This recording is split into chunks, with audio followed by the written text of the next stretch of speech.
Welcome to Art Live. I'm your host, Steven Morse. Oh God, you guys can actually see me doing this. It's amazing. I'm so happy to be here. Donnie loves my introduction, of course. It was the greatest introduction known to man. And we are here for the greatest show on earth, Art Live. Welcome to Art Live. Amazing show lined up, I think. I'm not really sure. We're gonna figure out what we're talking about because we actually didn't discuss this beforehand. So actually I do have an idea of what I want to talk about, but I didn't tell you guys. It's kind of like this typical thing I do when I'm hosting. I don't tell anybody what I want to talk about. So yeah, ding dong, ding dong, ding dong. Hello, welcome back to Art Live. We're live on the Twitterverse, Xverse, whatever you want to call it. We're live on YouTube, and we're live on LinkedIn. We are live, people. Everybody can see us around the world to talk about art and life is art, and art is life. Okay. Wow, what a day, what a day. How's everyone doing? Everyone good? I think I'm good, Donnie? doing well. Donnie, How are good? you? How are you, Steven? I'm doing very well. I had a good day. I got an oil change and breakfast with my dad, and he treated me to Costco. He also paid for my oil change. So it was a good day. It's a good day, and I also got my nuts, which I'll show you now.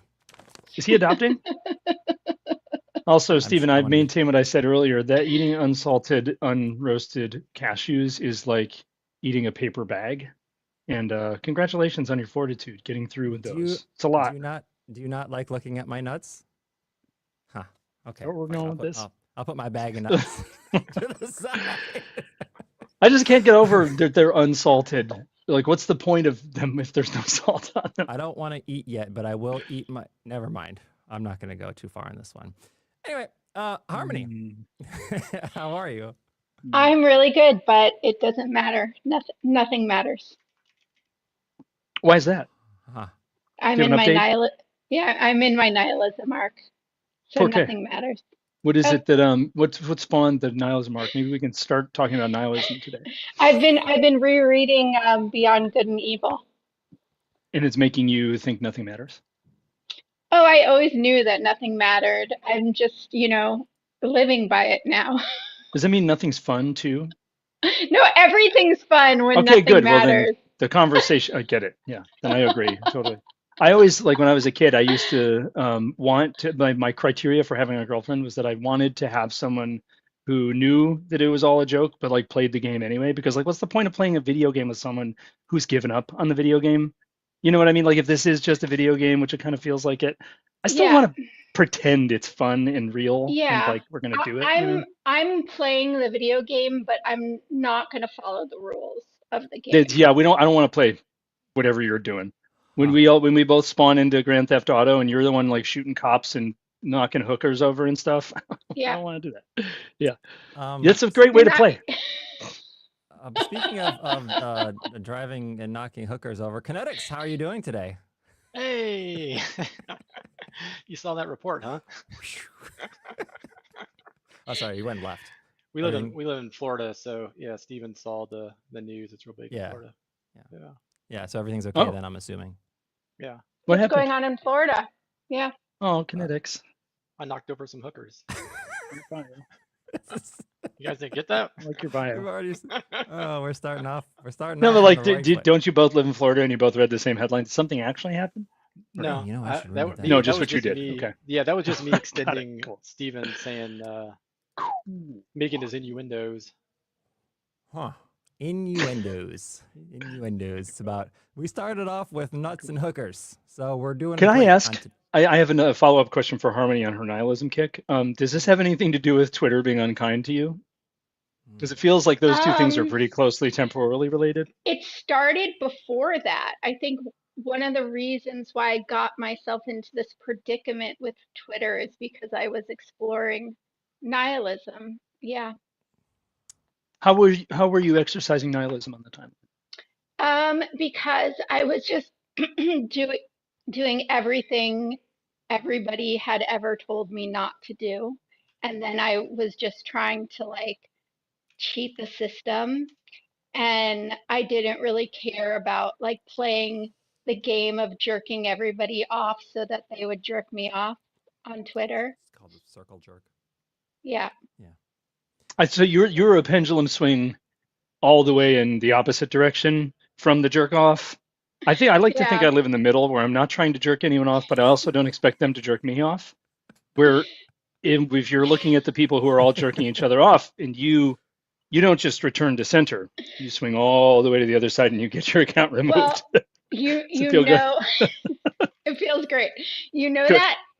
that meme where it's like all the guys are in the circle and they're, I'm Right. just like I'm going around the circle and I'm batting everyone's hand. And they briefly stop jerking each other off long enough to push you out of the room, lock the door, and go back to jerking each other off.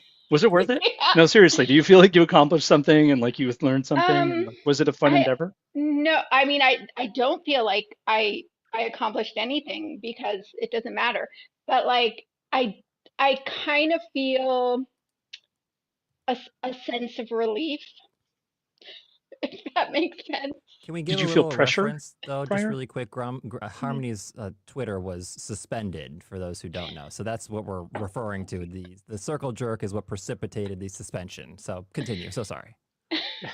Yes, I got myself suspended. Somebody reported me. They didn't like what I was doing. They couldn't just mute me like Donnie muted me. They had to Twice, remove actually. me. Yeah, thank you, I Devin. tried to unmute you. I went back I because it I was know, still and just then farming. by You the didn't give a way, fuck, obviously. I You know? should have just stopped while I was ahead, but like I couldn't help I myself. was joking with Ingrid. I was like, I wonder if my second mute was the thing that did it. I wonder if the No, second time I did that someone pushed you over the edge. someone actually reported me, so that's why I got suspended. Sorry. Was Sorry it about that. you? Yeah. But now I can only, so I'm in like this weird Twitter purgatory now because they don't totally ban you from the site. So I can, it's like this weird Twitter purgatory where I can only message in encrypted chats. And if you have an encrypted DM with me, we can still chat. But if Sure. it's legacy, then we can't. That's fair. And I can see the feed, but I can't listen or participate in spaces. And all spaces say unavailable. That's so sad. And I can't like or comment on any tweets. I feel a little bit of this negative aura energy surrounding Harmony now, and I feel like I might have to just remove you from the I, universe. I'm under Well, the she's water. underwater. The light is shining point. down on me. It's really disconcerting, actually, that you're under the water. Like it's making me anxious because people aren't supposed to stay there for long, you know? I did that to bother Right. you. Yeah. I did Well, it for Donnie. 2 hours. is there a mute button here? Oh, yeah.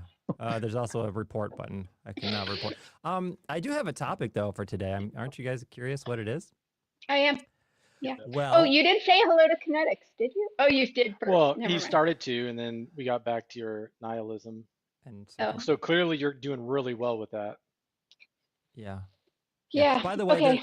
there's a deeper place you can go. It's at the bottom of the Mariana Trench. It's really, I think it's the deepest place on Earth. So go ahead and just It's really deep deep. dive. It is really deep. Yes, very, Donnie, very It deep. is- let's it let's is have a swim deeper. competition Oh right now. no! Hey, This don't all is speak I so at can the same weird. time. Don't all speak at the same time. You're on everybody, your okay?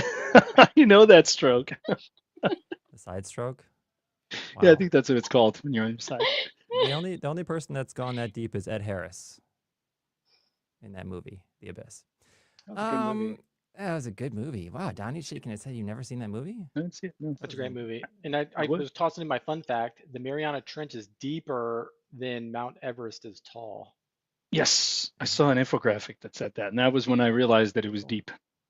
Very I deep. think we know more about space than we do the bottom of the trench. There's More less about the pressure. space in the ocean, right? Yeah, there's a 100% pressure difference in space, and there's like a logarithmically higher percent Yeah. pressure difference as you go lower in water. This is why we can't figure it out. People keep dying down there. That's why I'm obsessed with the water. I am. I Well, would like to see like what is actually down there. we're made up. Probably of my water, my right? cold and silent death. You know what there is down there? I'm not trying to run past your really depressing shit, Harmony, but I got nothing to say to it, so I'm just gonna say something else instead. At the not the bottom of the ocean, but on the ocean floor at varying depths, there is a different form of water that's hyperpressurized that forms lakes of dense water under the water, which I find really interesting. Why H2O is one of the coolest things out there. It's got a lot of weird states and it interacts with itself very strangely, which is why like ice is slippery, not because there's water on it, because dry ice. You ever read up on ice? Ice is pretty fucking cool. So check this out. I'll go real shallow on this before Stephen talks about whatever we're actually supposed to talk about today. When you're walking on ice and it's like -10 Fahrenheit, it's dry, it's not slippery because ice is just like concrete. Ice is not slippery. If you put water somehow on that dry ice, it would still not be slippery. The thing that makes ice slippery is that when water enters a state that's between frozen and liquid at the edge of ice, it forms like and instead of being connected like this, like it's all connected out to each other, it becomes connected only to the things on its side, and it forms like a sheet that rolls around the ice. Isn't that fucking crazy? Like there's a sheet of semi-water ice that's on top of the ice that is sliding across it that makes it slippery. What?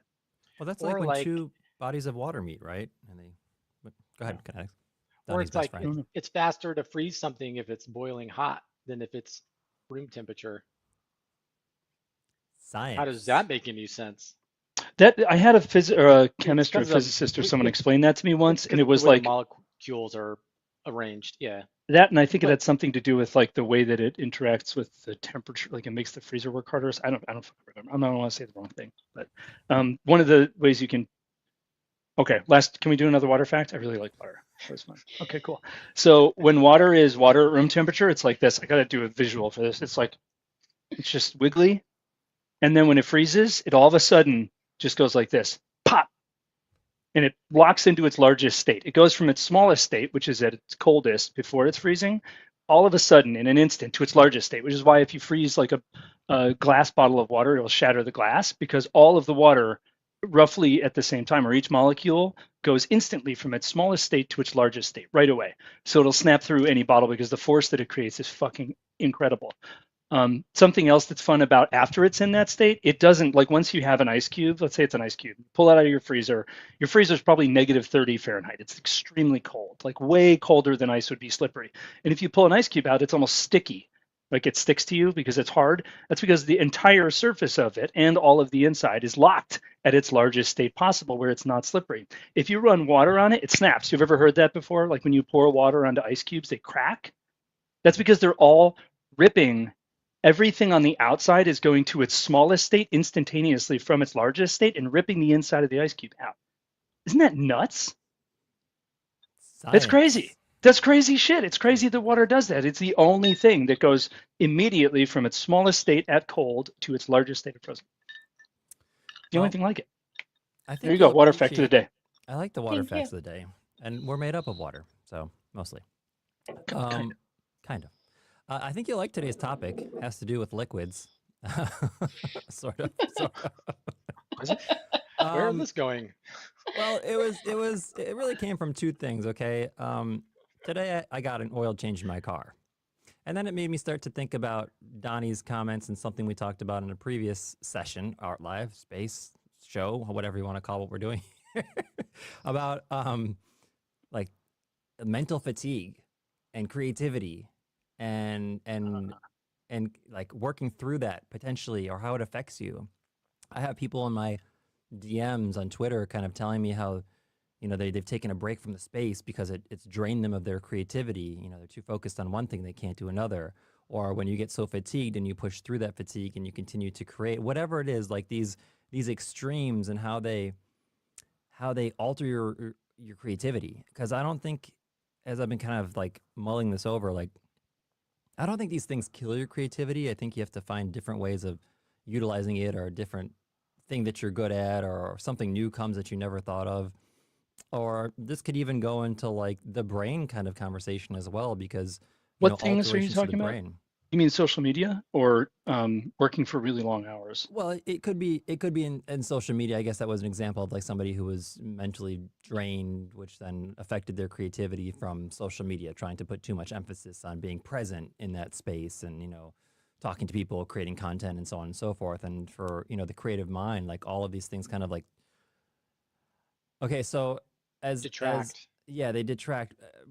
There was a way it was put to me recently by someone in the medical field. Really simply, it's like you have a certain number of like minions, okay, and then you have like let's say 100 minions, and if let's say 80 of those minions are working over here on X, you only have 20 minions left to do the creative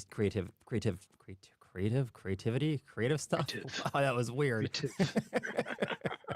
See what just Creative. happened? All of my minions went that way, and this is actually for some like cognitive therapy, and they were basically just describing like those like simply put like when you put all of your emphasis in one area, then you don't have that energy and that whatever those minions to then work within this area of let's say creativity. So but obviously, like fatigue can be a factor, and maybe, but like when you mentioned like working through that fatigue and seeing what can be created and come to mind in those like extreme moments, especially like extreme fatigue or exhaustion, and what happens at those times, and when you're creating at those times, it is a really interesting thing. And I know even a lot of artists will create throughout the night, and they'll keep creating and they keep pushing themselves and just see what happens. Um, I'm not really one of those people, at least not now. My focus has actually been on like the sleep stuff and that like brain regeneration to help boost my creativity in that sense. But at the same time, like going back to the social media thing, I do see like we put a lot of effort into like appeasing like the social crowd or like being part and active in something else when if we're an artist, we should be focusing on what brings us happy, our expression and creating. But that at the same time, it's like, well, what if you push yourself beyond that limit? So anyway, the gist of it, that's what I wanted to get into today. See where it goes. But I mean, Donnie, what are your thoughts on this? Because and take it in either direction. Like, it's just an interesting topic. I think that maybe maybe because a lot of people seem to conflate mental unwellness and physical discomfort with the creation of meaningful work. Maybe that's because a lot of things people wouldn't otherwise find are at the edges, like where most people don't live. And I'm not trying to glorify that. I don't think it's like good to go make yourself mentally unhealthy in order to find something necessarily, unless that's like part of the performance art thing that you're doing. But if we were to say that a schizophrenic person who had a mother who had personality disorders and a dad who is a dramatic alcoholic and like they live in a shack, and that's a situation not a lot of people are in. So like the input is dramatically different than other people's input, and thereby the output might be dramatically different too.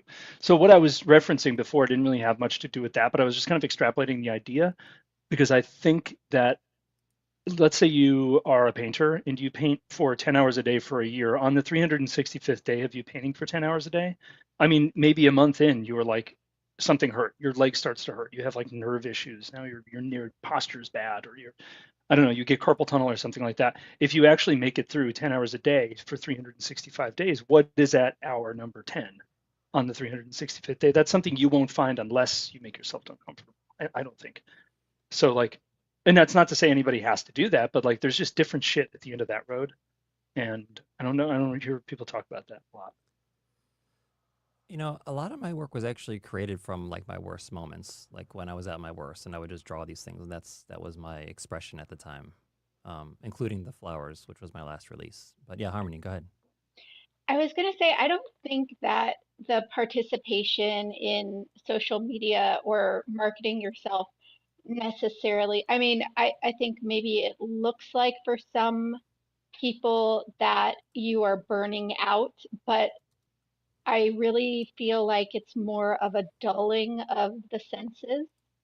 So when you have all of this input all the time, um, you're dulling those senses that you might otherwise use to tap into that creative streak inside of you. I know that the time that I've written my best work or I've come up with my best ideas is time when I'm totally disconnected and quiet and that I can actually hear my thoughts instead of hearing other people's thoughts or seeing other people's input. Um, So maybe that could feel like burnout, but maybe it's the opposite, which is just overstimulation. Yeah. No, I could see I get. overstimulation as a thing. I guess when I was saying painting for 10 hours a day, I wasn't thinking of like being on Twitter 10 hours a day, but that just sounds like self-punishment. It's like self-harm. It's not. It's not like a creative. Although maybe you would find work to create at the end of being on Twitter for 10. Like if you doom scroll for 10 hours a day for a year straight, you will probably have a different attitude at the end of that than you would if you hadn't done that. So everything's art. That is a thing though Yes, now. I maybe. mean, Fuck, I don't. bed rotting, I've heard, is like the new thing for the Gen It's whatever. sad that we have to name that. It's You know, pretty sad. that sucks. But also that's But got to be really bad for your brain, right? At the same time. I think it's just as bad as every other solely visual cortex no synthesis thing that we constantly do. But it's right, Probably. but that's exactly what I'm saying. I don't think it's just about like being on social media. I think it's about being connected to our phones too much, being connected to, if you work on the computer, you're connected to that too, whatever it is, you're just having all of this stimuli. That's why I like things like float tanks. I like, sensory deprivation. I like, sitting in a totally dark room with no music or anything on. Um, I don't know. I like to have these times of total understimulation to kind of come back and build back from there. Dude, Ingrid and I were talking yesterday. We were on a walk, and she was telling me she went to an autism support group. I know it sounds like a joke. It's serious though. She like, went to a support group full of autistic people, and they were talking about how it's really important to acknowledge your social limits and like when input is too much, and what do you do when you like drive to a gig and you're a musician and then you're burnt out after the gig, you're burnt out after the drive, people are talking to you after the gig, and you're just like having a meltdown. What do you do? Do you like acknowledge to yourself that you need different things than other people when you go home? And when you acknowledge those things, does it make it a lot easier for you to just sort of like choose the path and go home and just sit? Um, but what I was pointing out to her that I think there was only one person who's a millennial in the group, and it's the guy who's leading the group. Everyone else is a Zoomer. So they were born into technology. They were born like they were not lucid before Web 2 interactive Facebook iPhone shit was like kind of like had its tendrils in us, really. They were like 11 when that became the norm, where everybody had a Facebook account. So that being the case for them, I think that they achieve social burnout even when they're alone. And then they go into social situations and it's 10 times more burnout. So I think we have a very different relationship with social burnout now or emotional burnout because there's nowhere that we aren't engaging in something with someone. And to your point, Harmony, it's really important. Like it's when we now have to do that, we have to actively seek separation. We have to like try to go be human somewhere that's not on the internet. Funny, ironically, we're saying this on the internet right now. But this feels like hanging out with, like, this is as close as we get to just like hanging out with friends. So this feels like just sitting around a campfire, to be honest. This doesn't feel like social media to me. They don't know that. Like, they don't know that you are allowed to just turn your phone off and go like sit on a swing set for 4 hours. We did that growing up, right? Like we weren't allowed to. We were forced to. That's all we had to fucking do was go like skateboard and smoke weed and hit on each other and like get rejected and get uncomfortable being around parents when you're high or whatever. Like that's what we did when we were kids. We weren't like scrolling and seeing like fake boobs and skincare routines and things that make us feel like shit and then going to hang out in public and having the only thing that anyone has to talk about be the thing we just tried to escape. You know, it's a really different world. And I think burnout is natural in this setting. I think we've set ourselves up for it.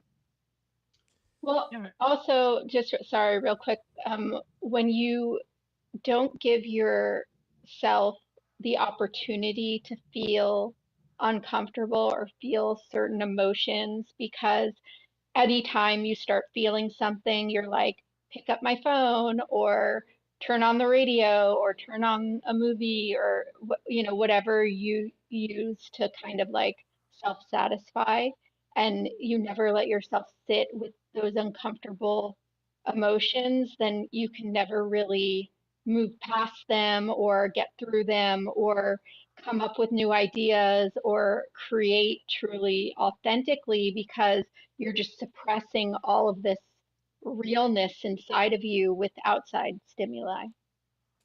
I mean, there's a lot of notable artists who are very, very troubled. I mean, very troubled, right? I mean, to the point where they cut off their ear and say, "Hey, hey, sweetheart, I got this for you."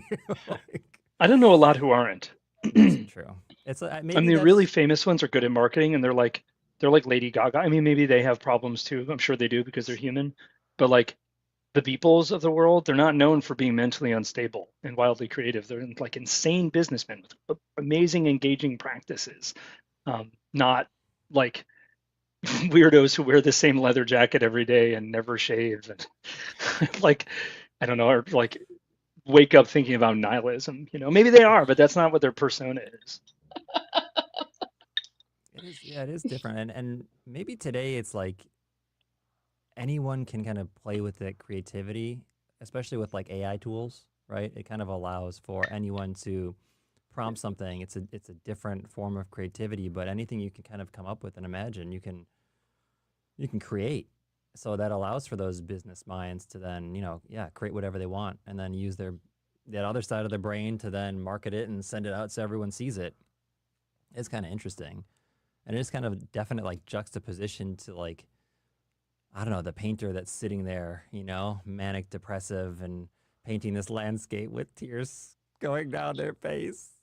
Um, Balance. It yeah, is difficult to achieve.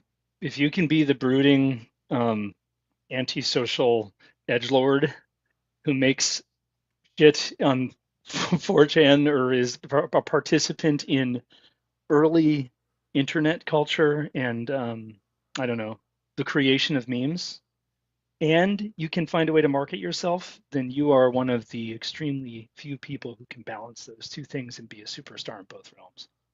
But it's tough to be an edgelord and give up your morals because being an edgelord is specifically about not going mainstream. So like, how do you keep a foot in the edgelord pool and then the other foot in the commercial pool? Are you even an edgelord if you're yeah. going commercial? Is that I possible? don't think so. No. I don't know. I also just keep thinking about like as Art Basel's approaching Miami Art Week, just walking through those fairs and that overstimulation and getting that feeling like we were talking about of like, okay, it's time to leave. Like my brain has had enough visual stimulation, the art, the people, everything that's going on, but really like the art. I mean, it's like when you're like, especially for me at least, I don't know, when I was covering those fairs, I'd be like, I get through maybe two fairs and I gotta go Irish or Scottish exit like out the back and like go home and like my brain has to rest because that is intense. That is intense to really go through all that work. And it's really interesting when you think about that because you're looking like, especially in that work, you're looking at people's like expression, right? And that I don't know, I don't really know how to put this together yet, but something about how it's like that weird circle of like looking at this stuff, like this expression maybe coming from these like divergent minds, and then it's overstimulating and overwhelming, like the viewer who's also maybe a creative neurodivergent mind. There's some weird like circle of life there that I'm trying to put together as I speak about it. Um, yeah, it's interesting.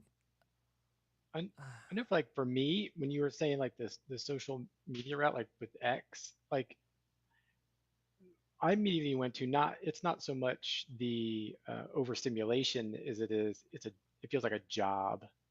Like it feels like a job. Like if there's this expectation in the space, right or wrong, right? Like if you do want to get your stuff sold and things like that, like where's the place you have to market that? Well, it's X.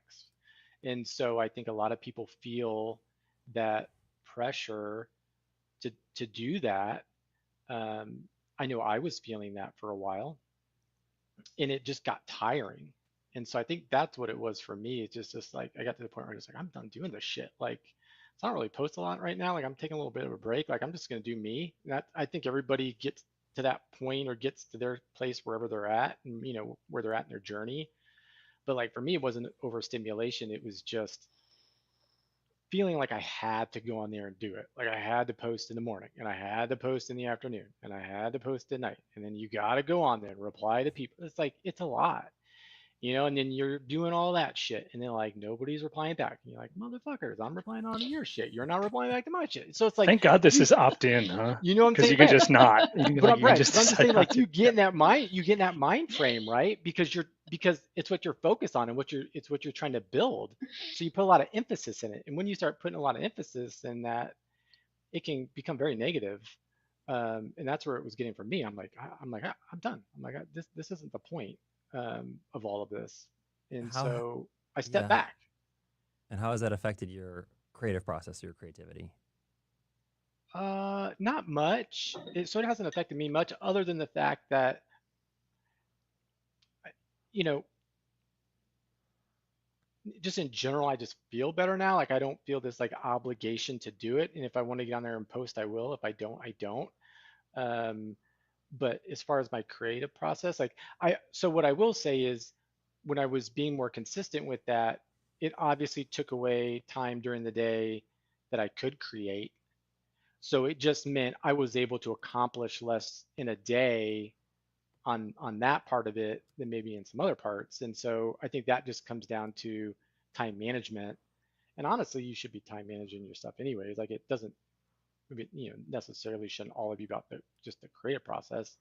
Um, and I've found, I think it was Harmony said something about it. Like some of my best ideas have come like when I'm not creating, right? Like one came, I was like mowing the lawn once, right? Like you need that Shower. downtime. Yeah, just do other Yes. shit and just like let your brain decompress, and then like shit'll come on.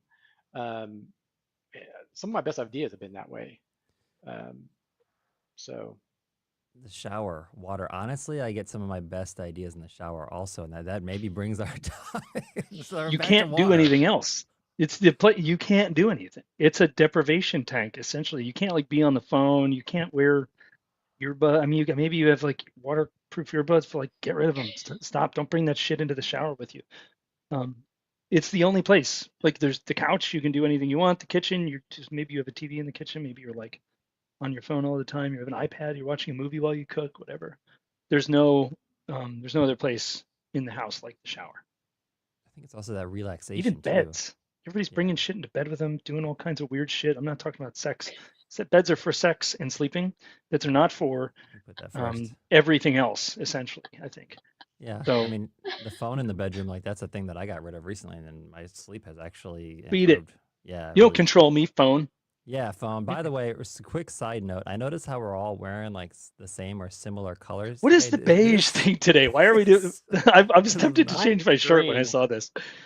This is Good not job. coordinated. But Not Oh, you mean coordinated. this? Yeah. Good job, team. This is mustard.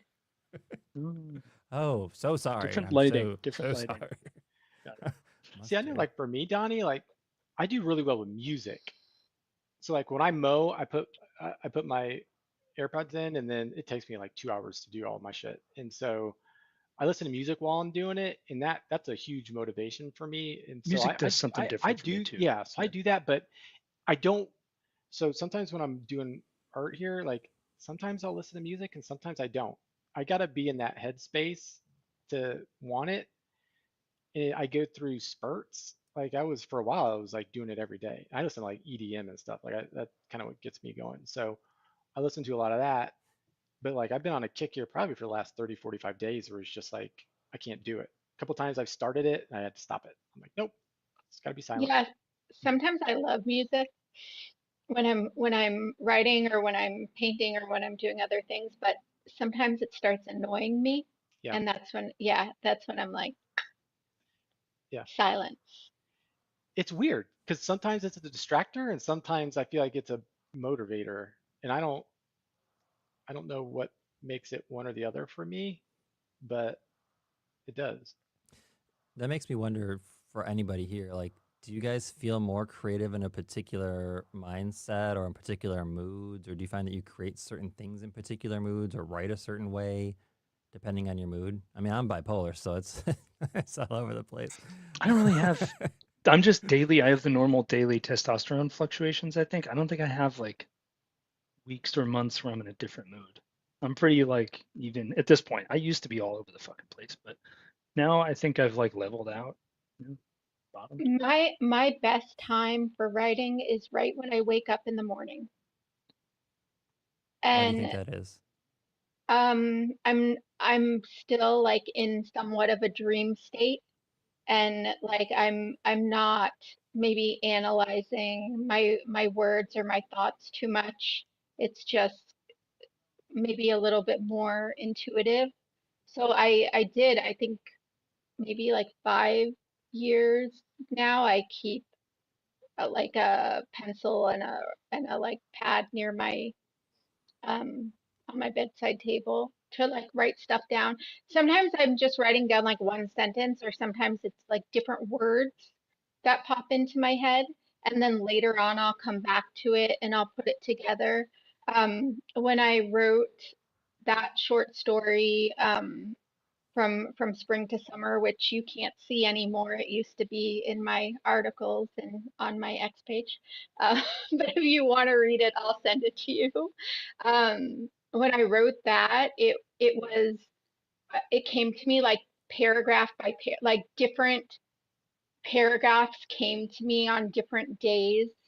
When I was traveling in Turkey and Greece, and then I finished the story when I was in Cyprus, and I kind of pieced together it came from like one idea of a vision of me sitting like underground in this like cool dark place, and there being like a natural spring in front of me, and this like hearing the voice of like this man who like sounded like a very familiar voice. That was like the first vision of it, and that's actually the end of the story. So it was very interesting process. Um, yeah, and I was probably like maybe I was sleeping better. I find that my internal clock is better on European time, and I feel more creative when I'm sleeping in the time I'm supposed to sleep, which is interesting. Your chronotype, maybe you're Yeah. more, but I wonder if you can realign that or if that's something that's kind of set. I was like that when I was a kid. Like when I was in my 20s, I used to spend all night in the studio, like from 10 p.m. to 4 a.m. pretty regularly. That was when I felt my most creative. And now I've like I can't stay awake. I can't even form a sentence after like 11 p.m. Mhm. And I get up at 7 a.m. every day. It's Well, just switched. I wake up at like 2 or 3 a.m. So Jesus. that's like my most creative time is from like 2 or 3 a.m. until like 8 a.m. Wow. Yeah. 2 a.m. That's crazy. How did that, have you always done that, or was that like a decision Yeah. you made or It's something? it's I've always done that. And that's why like when I'm on like on Middle Eastern time or on European time, I feel much more like normal, like I'm waking up at the time everybody else is waking up. And yeah. And that affects your creativity. Well, I'm just creative when it's light outside than whether it's dark when I'm dark outside, but when it's dark outside. But yeah. I think so because when I'm home in California, I don't like not sometimes I wake up with like ideas or inspirations, but it never came to me like that. Like when the last time I was traveling, like in Turkey and Greece, it was just like a really huge flood of creativity. Um, Do you think that was the time zone thing, or do you think that was just a new environment, new surroundings that make you feel more inspired, or a but combination of I both? mean, Cyprus I've been to more times than I can even remember. So like that was like a very familiar surrounding. And maybe that's where like I brought everything together and made it into a cohesive story. Maybe that's why. But yeah, I think also like in Turkey I was swimming every day. I was diving every day. So something about like being in the water and being like super tired and then passing out at night, like exerting all that energy. maybe that was very inspiring for me. Yeah, I don't, And Greece, the part of Greece I was in, I hated. I actually hated it there. What? And Why? yeah, I don't know. I just did not like it. And that's where my story takes place. You can't identify what you didn't like about it. It just was like you got a bad vibe or something. Yeah, everybody says I was on like too touristy of an island. And the only reason I went to that island is because I could take a 17-euro boat from Turkey there, and I was like, why not go there? Um, yeah, I didn't feel at home there. Like when I was in Turkey, I felt very at home. When I'm in Cyprus, I feel very at home. But in Greece, I didn't. I wasn't like melding with the people the way I did, the way I do in other places. So, yeah, I don't know. I yeah. ask because at home, I don't feel very creatively inspired. But if I go to like New York, for instance, like I don't know, I'm just everything around me, like especially from like a photography, like want to capture moments in time, different thing, like the architecture, like I get inspired.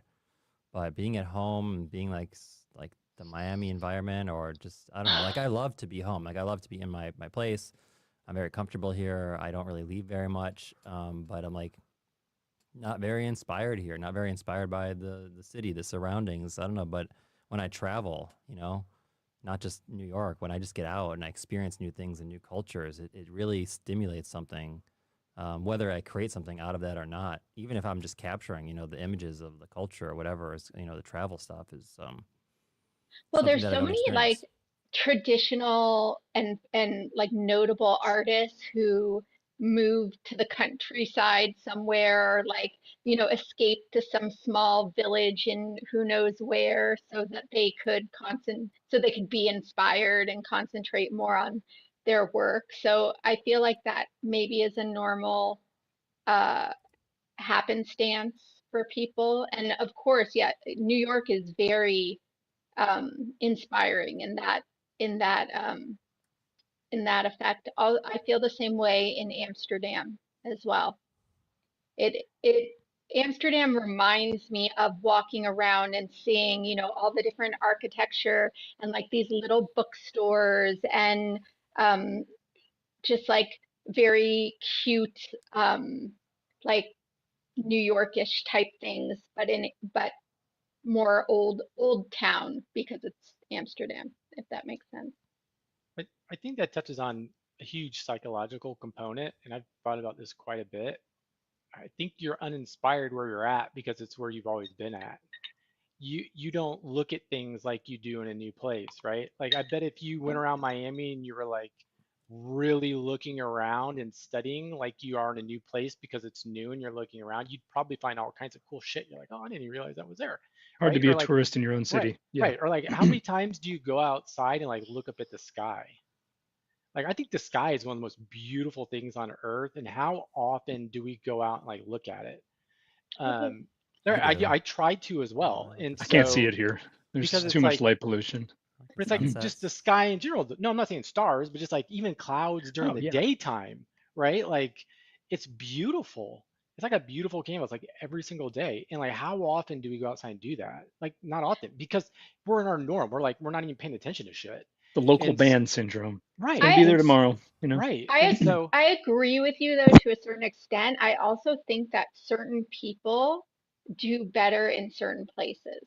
Like some people 100%. might go to Miami and think that this is where I'm supposed to be. They get inspired by all the street art, the food, like the whatever it is. And other people could go to Miami and see it as maybe very superficial or they can see the same place in a totally different context. So Agreed. I think it's also about like Yeah, knowing yourself. I agree, and I agree with that. But it- I think we could probably always find beauty or something cool wherever we're at.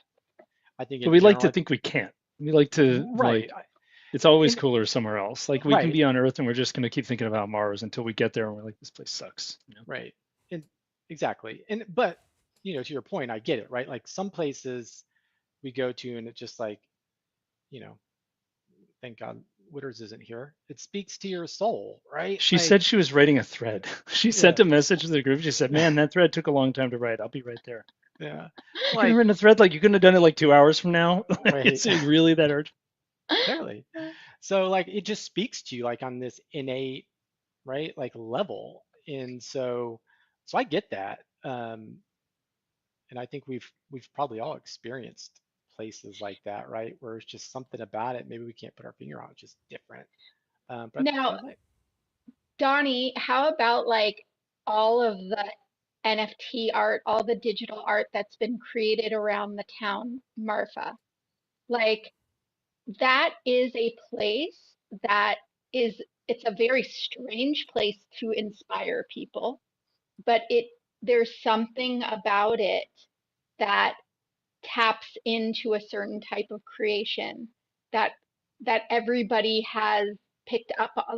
There's just so much. There's so much I think it's on that because subject.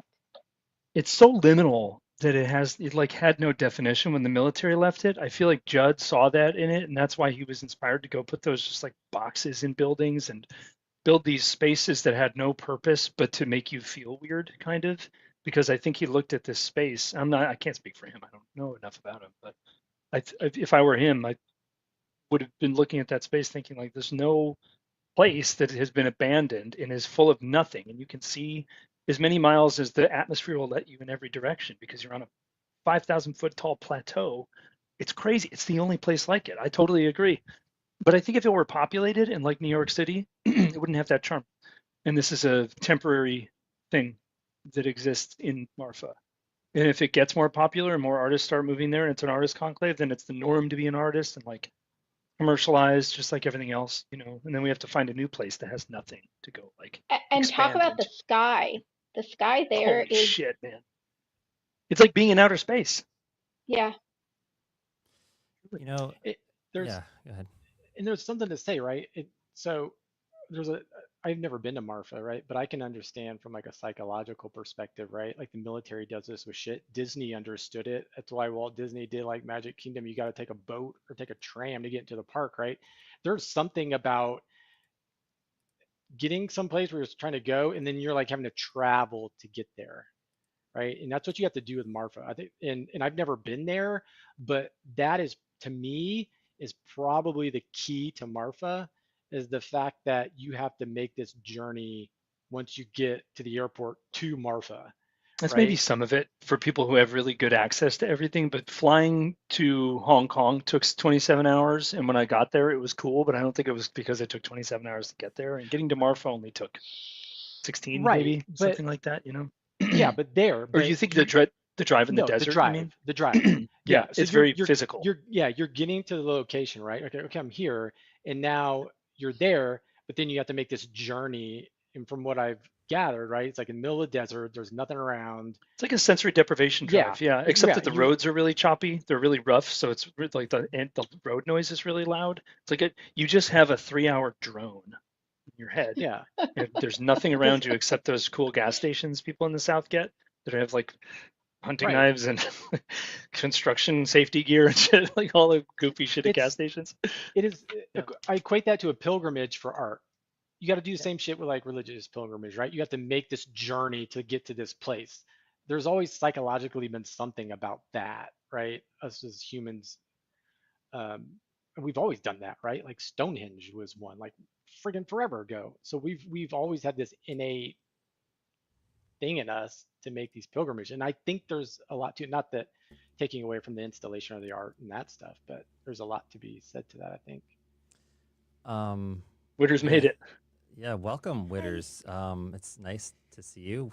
Glad you decided to show up. We were talking lots of stuff about you. Some good, some bad. We also shared our nuts on screen. But that's again, we're gonna go back to this in the beginning of the Actually, show. I'm gonna go get mine. So I missed yeah, that. you missed the sharing of the. We're yeah, we were talking about like exhaustion or like exerting yourself in one place and how that affects your creativity more or less. And then we were talking more recently about how like being in different locations or like leaving your surroundings or traveling or the journey, how it affects your creativity or your perception of things.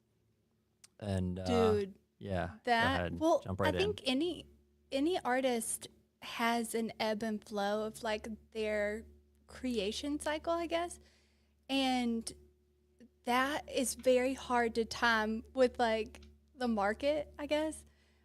But yeah, like, and being away from home, that's my most favorite. I think if you limit resources, time, even though it's not real, if you limit those things, then it makes your like true artistic nature come out. And I mean, in my opinion, in like what I do. Yeah, no, I find myself like more creative outside of my home. I was saying, and I'm not really inspired by Miami. And like Kinetic said, like a lot of people don't look up at the sky, but like I love the sunset and I love clouds, and I always think to do like cloud studies, like those abstract studies of like clouds, and I'll like photograph just like random clouds. Also, to the point of like the journey and the travel, that made me think of I like when I went to Guatemala.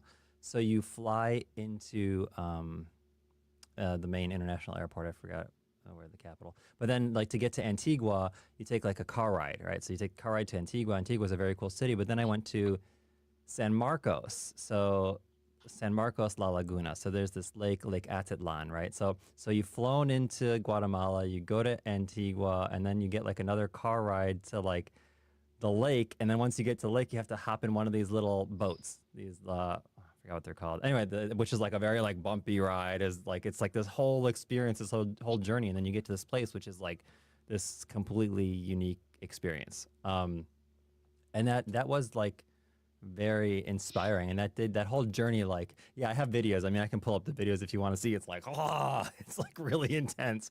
Some I people have take a helicopters, similar but I have a similar experience. I was in fuck what's the like little jut out from the a jetty. the uh, the edible might be kicking in. What's the jet out from the what? So okay, you know Mexico or like the California, like the Tijuana? Baja, Baja. yeah. So I was there, See. and I took a boat to like where like the Pacific Ocean meets that like inner water part that like is in between, and it's like super violent. The waves are huge, and a lot of very neat like rock formations. And so I took a like an easel, a canvas, and then like my paint stuff. That's like all that I had on me. And so we get on the boat, and we're going there. And then as like, there's no way to get there other than a boat. And then as the guy's pulling off, he goes, "See you tomorrow." And like I was just gonna be there for the night, and so he came back, but it was a fun experience. And I just sat my ass in the sand and painted, and it was like that's why you really can't travel with me, because like you won't be with me technically, because like I go off and do different things, and I don't want you around me. Me. Fair So enough.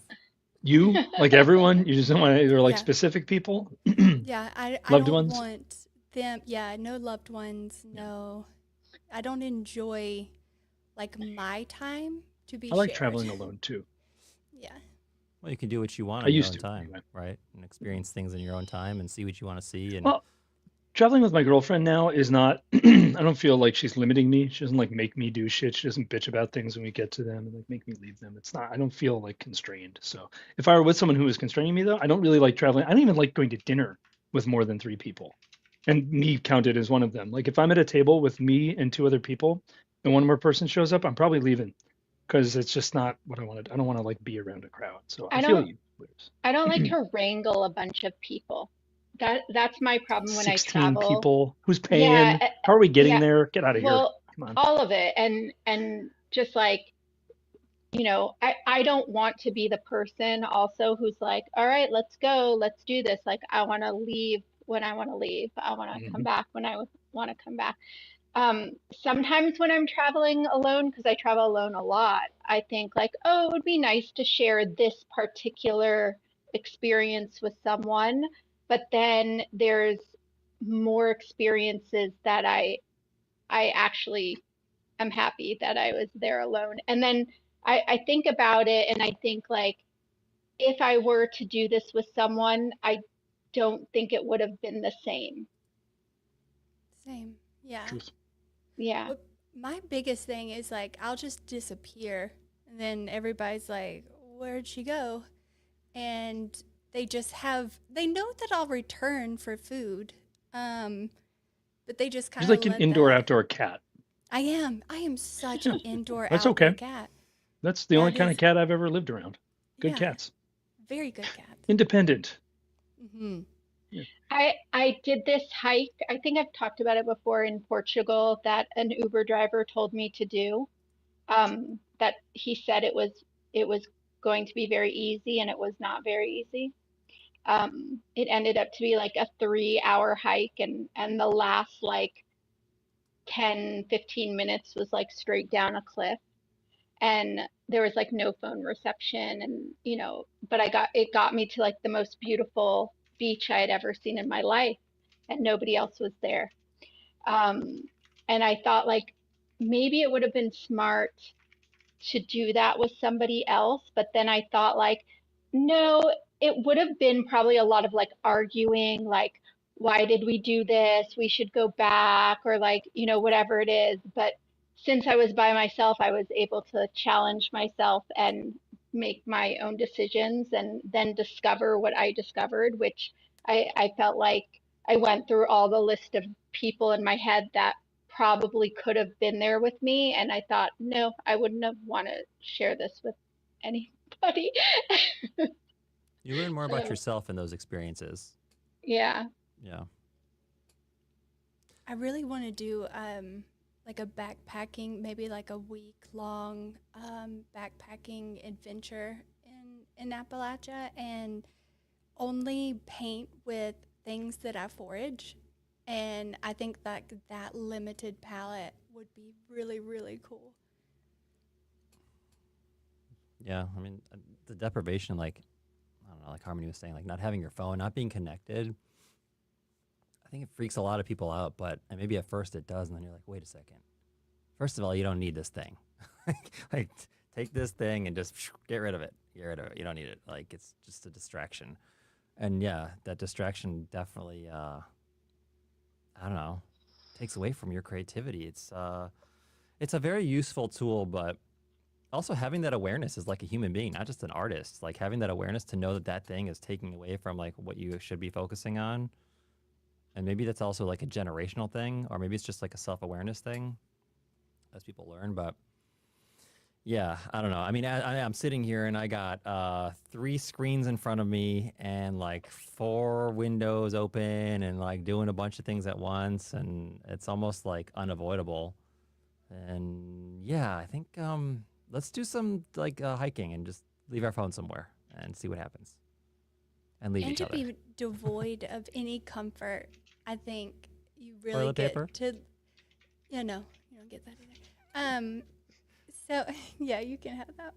But like just the uh, just the raw like human aspect, like being able to survive in that kind of environment brings out honestly, I think your true like who you truly are. And because it strips away all of the things that are learned behaviors like is it like an awkward situation? Okay, get out your phone and just like fuck around on that until like the awkwardness goes away. Um, but then like you could like the sky's the limit, and I've literally any person that has had that kind of experience has like wrote about it. Like either it was like ayahuasca, or am I saying that right? Ayahuasca. Um, Sure. like those different journeys, they did it by themselves and they were stripped from their reality, and that's cool. I like that. If you move several times throughout a few years, you learn minimalism. I think I like forced myself into it by moving. I think I moved like 7 times in the last 4 years or something, including 3 cities and 2 continents. And every time I moved, I just like threw out more shit. And a lot of this was exacerbated by the COVID pandemic because we weren't like it wasn't easy to do laundry anymore because there was like shared spaces and you had to like wear a biohazard suit to go anywhere, otherwise you get kicked out of it. So like I was like, this has got to, in the early days of it, I was like, I'm just not going to leave I got food, I can get Instacart, I don't need to leave except to do laundry. Wait, you In the didn't have a washer and dryer Well, at it your was in the house? basement of the building, which still there was like, I lived in basically like a senior home. I didn't know this when I moved into the building, but it was all 70, 80, 90-year-old women in the building. There was like not a single man and nobody was under 70. I don't know how I found this building. I don't know why I was the one drawn to it, but it was a cool place, just full of old people. Anyway, they were like really strict about this stuff, and if you could not walk anywhere without all the like triple mask shit, especially in the first month because nobody knew what was going on. So I like couldn't do laundry, not really, not easily. And I was like, well, I got enough shit to get through a week, and I just started wearing everything. Like I made my because like, how much stuff in your closet do you not wear, right? Like you haven't worn it in 4 years probably. I We're forced not going myself to to wear talk everything. about that. Yeah, well, you don't have to. I already did it, so I don't need to talk about it either because I already faced these demons. I put on every single item of clothing and I wore it for a full day. And if I still hated it at the end of the day, I threw it in the garbage. I'm not donating it. Nobody was taking donations at that point. So I just threw it out. And I also ran out of underwear and decided that I don't need underwear anymore because I've been sold a garment that really doesn't function as anything. So like I made all these Exactly. decisions. I discarded a whole category of items. I don't need underwear anymore. That's I good never for needed you. it to begin with. I was just Ballin' all day, told Donnie. that I Like, needed. I have pants, like I'm wearing something. I'm oh, just like, how many layers? What if it was conventional to wear 2 pairs of underwear? And I was like, I only wear one. That'd be weird, right? But that it's would a be so decision because like, what do I need 2 pairs of underwear for? That's how absurd apropos. underwear sounds to me. Anyway, I came to a lot of conclusions over that time, and I reduced my wardrobe by like no shit 65, 70%.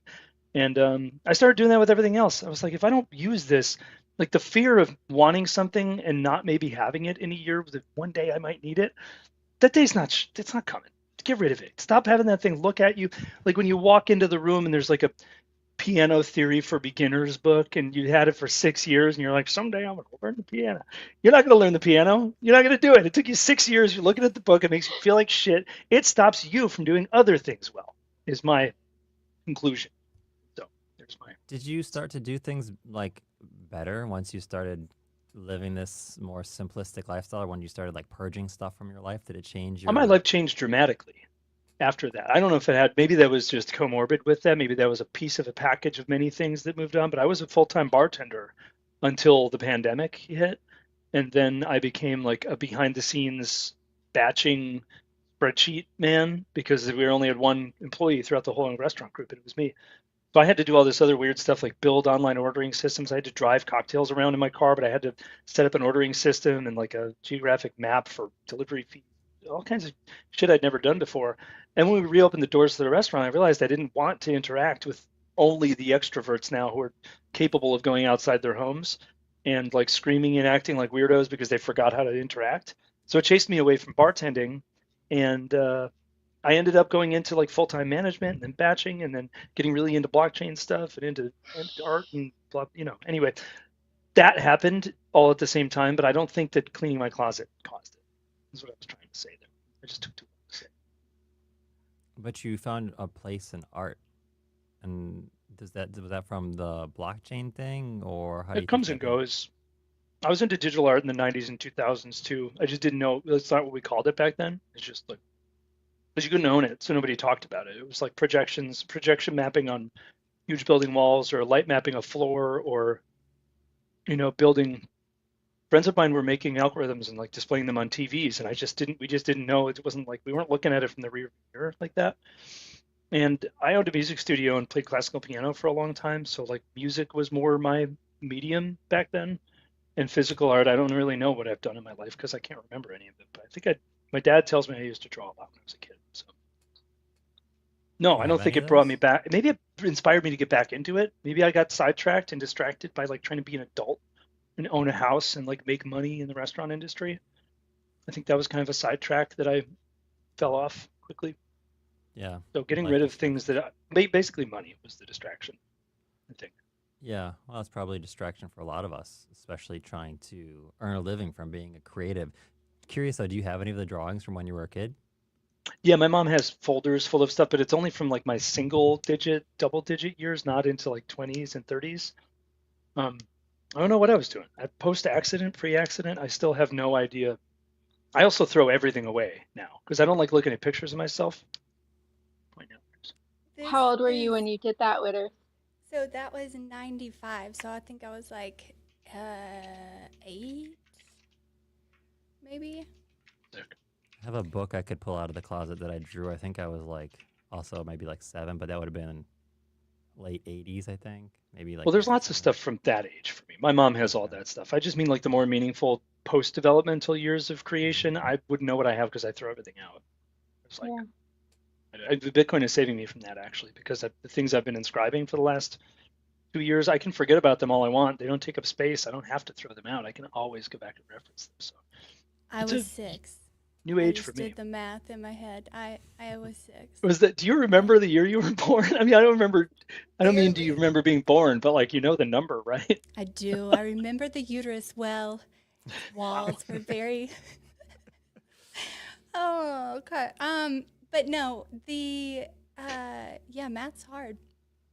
Yeah. And I'm really old. I think we're I think older. everybody here is Mm, older than you, actually. yeah, we're Probably. all older than you. Yeah. Literally, No, you're all of us. not. Yeah, we Yeah. are all. Yeah. Well, I'm 41. like you're okay. Well, not that much older. Like 44. No, but we're everybody all else is older than me, even. collectively. Ooh, I have Everyone a here is book older I than wrote. me. Hold on. Genetics is the oldest, I think. So sorry, doctor. Harmony's going to get her birth certificate, and it Bummer. is actually pre-ink. Yeah. Ink one isn't invented yet, so I think it's It's not a stone. Neurotype. Parchment. It was It's a actually yeah, on it's papyrus. it's a silver screen. I'm swimming back. Oh, this is not helping my visual that I've already made in my mind. I have a book that I wrote when I was a little. See, that's a picture of me with all my dolls. So But this cute. is the first book that I wrote. You can't See, see this it. is the shit we It should looks like put water. Yeah. on. Yeah, it Bummer. just looks like wire. It's This is called the shit we should put on Bitcoin. Like, it's called make your The Haunted portfolio. House. Oh, And look, this is the dedication page. That's very cool. It's cute. The But water thing that's is tripping me I mean, out it's though. Yeah, I cutting in know. and out because of the water, but I caught it. That should be your new PFP. mm-hmm. if I get my account back. Yeah, sorry, I didn't mean to bring up a sore subject. Wait, what happened? Yeah, what happened, Someone, Harmony? so somebody reported my account for inauthentic behavior. Oh, what? Okay, we're not talking about it. No, we We're ta- not we not already talking about talked. it. No, Yeah. we already talked about it, and that's why see my tagline. Oh yeah. I'm in my nihilism arc. You guys all got things. I don't have a thing. I mean, I have it. Take that way No, back. no, Stephen. No. What can my thing I'm be? sure that out there is someone that would say differently. Yeah, there's a. Anyway, we don't have to go there. That's a different type of There's creativity. a roster. Okay. I That's- mean, I wasn't probing, but like It's a short Get list. after it. Oh, here we go with the small things again. There we go. I just I don't know, Wow. I should be Dr. Wowie Morse or zowie. something. I don't know. So I've been putting on my daughter's art on Bitcoin. That's I what I love do. that. Yep. I put And my it's dad's like just for her. last remaining 4 photos of himself as like a kid on Bitcoin. I like to do that. He likes to like know what I'm doing, and so I'll just like kind of because like if you say it, then he's like, oh cool. Like he's an OMB holder, but he would never download like Discord or like do anything. I remember this Um, video of you giving your dad mhm. the green eyes. Yeah, it's super Very cute. Very cute. And it's not like I'm trying to onboard him. I'm just like showing him like what I'm doing. Cause like he wouldn't give it any ounce of time. He'd just be like, yeah, cool. My I think my that's the attitude about we should have. me Good girl. on this book at the end sounds like a dating profile. It's like my favorite colors are red, yellow, and blue. My hobbies are writing, art, acting, playing, running, and working with clay. Looking for Looking 5'8" for or greater, non-smoker. Yeah. must like dolls. I don't know. Might be in trouble with that one. My book was definitely a little bit different.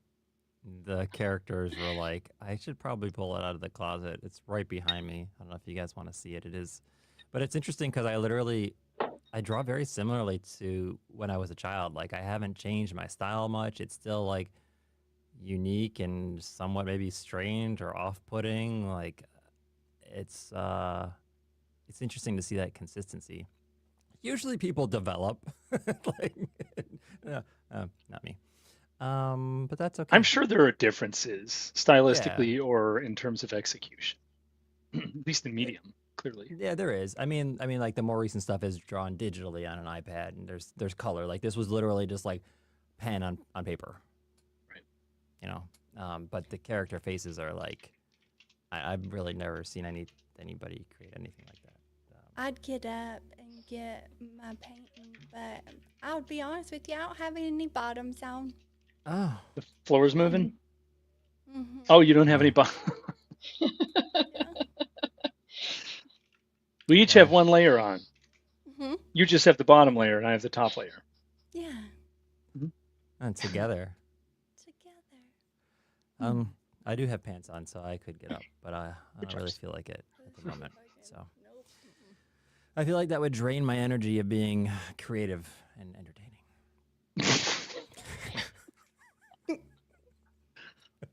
It's like it sounds like it's less off the rails today, but it feels like it's more off the rails today. Yeah. Right? Do we have rails here? It's There like are no rails. it's where like we're going. bored of being misdirected, so now we just are misdirected, We instead just of excited. let the directions go. I feel like people appreciate the Candid.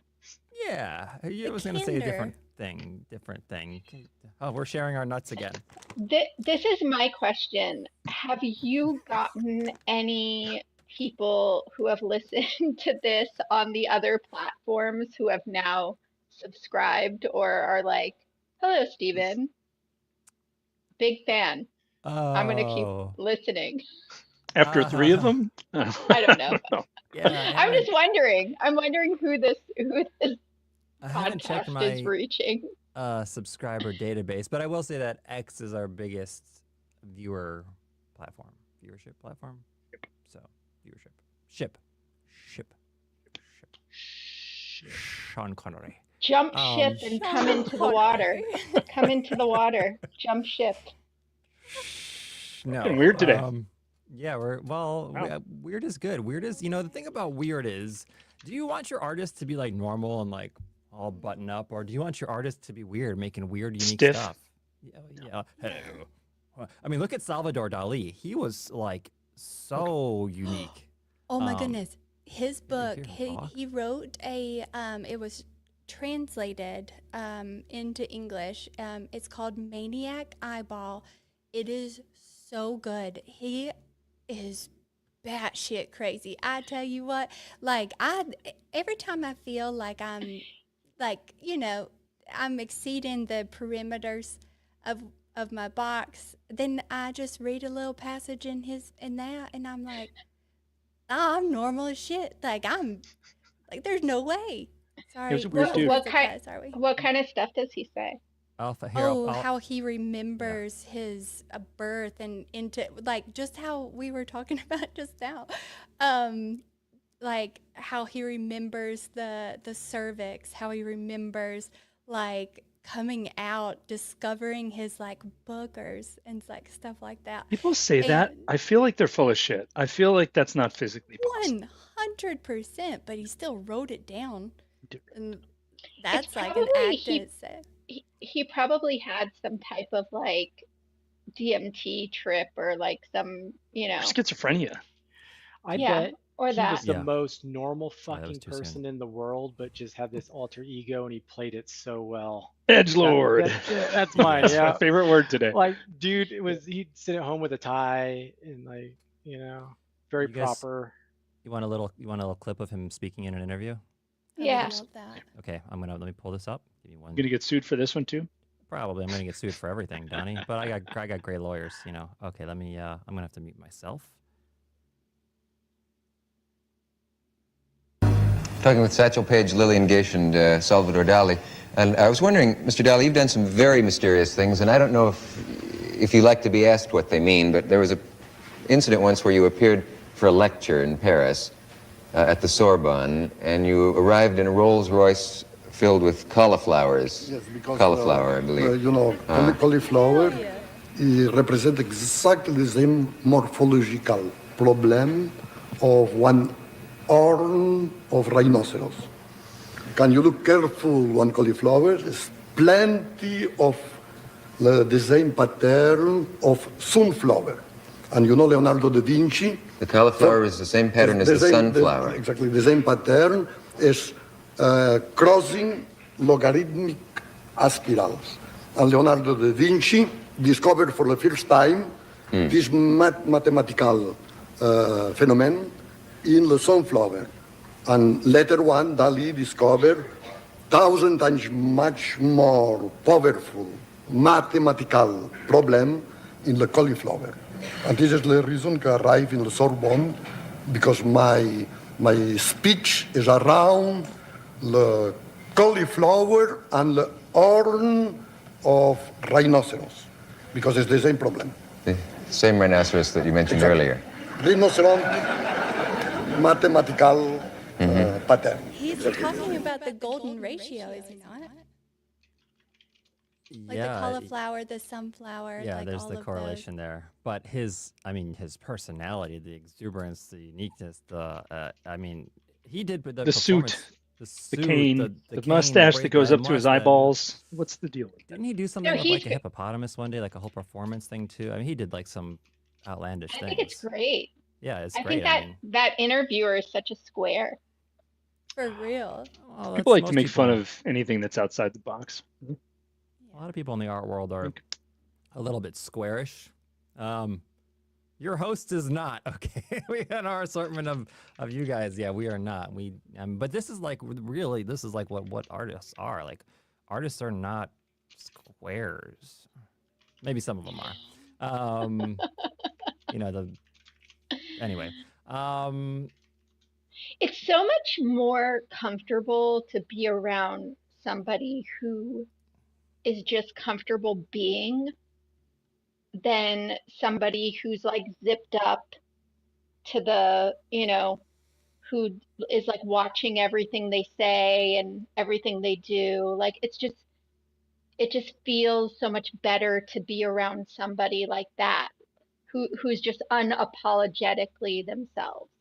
I Feels love more like play. going up to, I love going up to those people though that you're describing. Like I love making people feel uncomfortable, and I don't know if that's just like a mental disorder of mine or something, but like, I love the paranoid. Like I'll just gravitate. If you're not having fun at a party, I'm gonna be like all up in your grill, like, hi, I'm Witters. Tell me what you think about insert crazy notion. Well, crazy's good. I like crazy. Crazy. I mean, you see what crazy produces. I make people feel weird by accident. I don't like doing it. I don't know if this makes the way I operate very different from yours, Witters, but I stopped going to family events because I felt like I was trolling everyone there, even though I wasn't trying to do it. Because they're like, "Hey, Bob, how's the weather? Did you go golfing this week?" It's the same conversation. It's like they programmed the conversation and they pulled the string on their back and let the cord go, and it was like, "Zip," and they go, the next weekend we're the scorcher. How do you deal with that? Real scorcher. You can't even not fuck with those people, even if it's not your goal to fuck with them. what do you do in a situation like that? You identify your so I don't know if like y'all didn't grow up like this, but if somebody was like just disinterested with what you were talking about, they just walked away and it was completely fine. And so I think that that also feeds into like my validation loop because like I was saying crazy stuff and so people just walked away from there's like multiple people that like I can call right now and start talking about like Venus and they would listen for like 5 seconds and then just hang up. Like it's and that's just how and they don't mean it. It's not ill like intention. That's just their way. Like I don't have time for this and I'm not gonna waste a breath to tell you.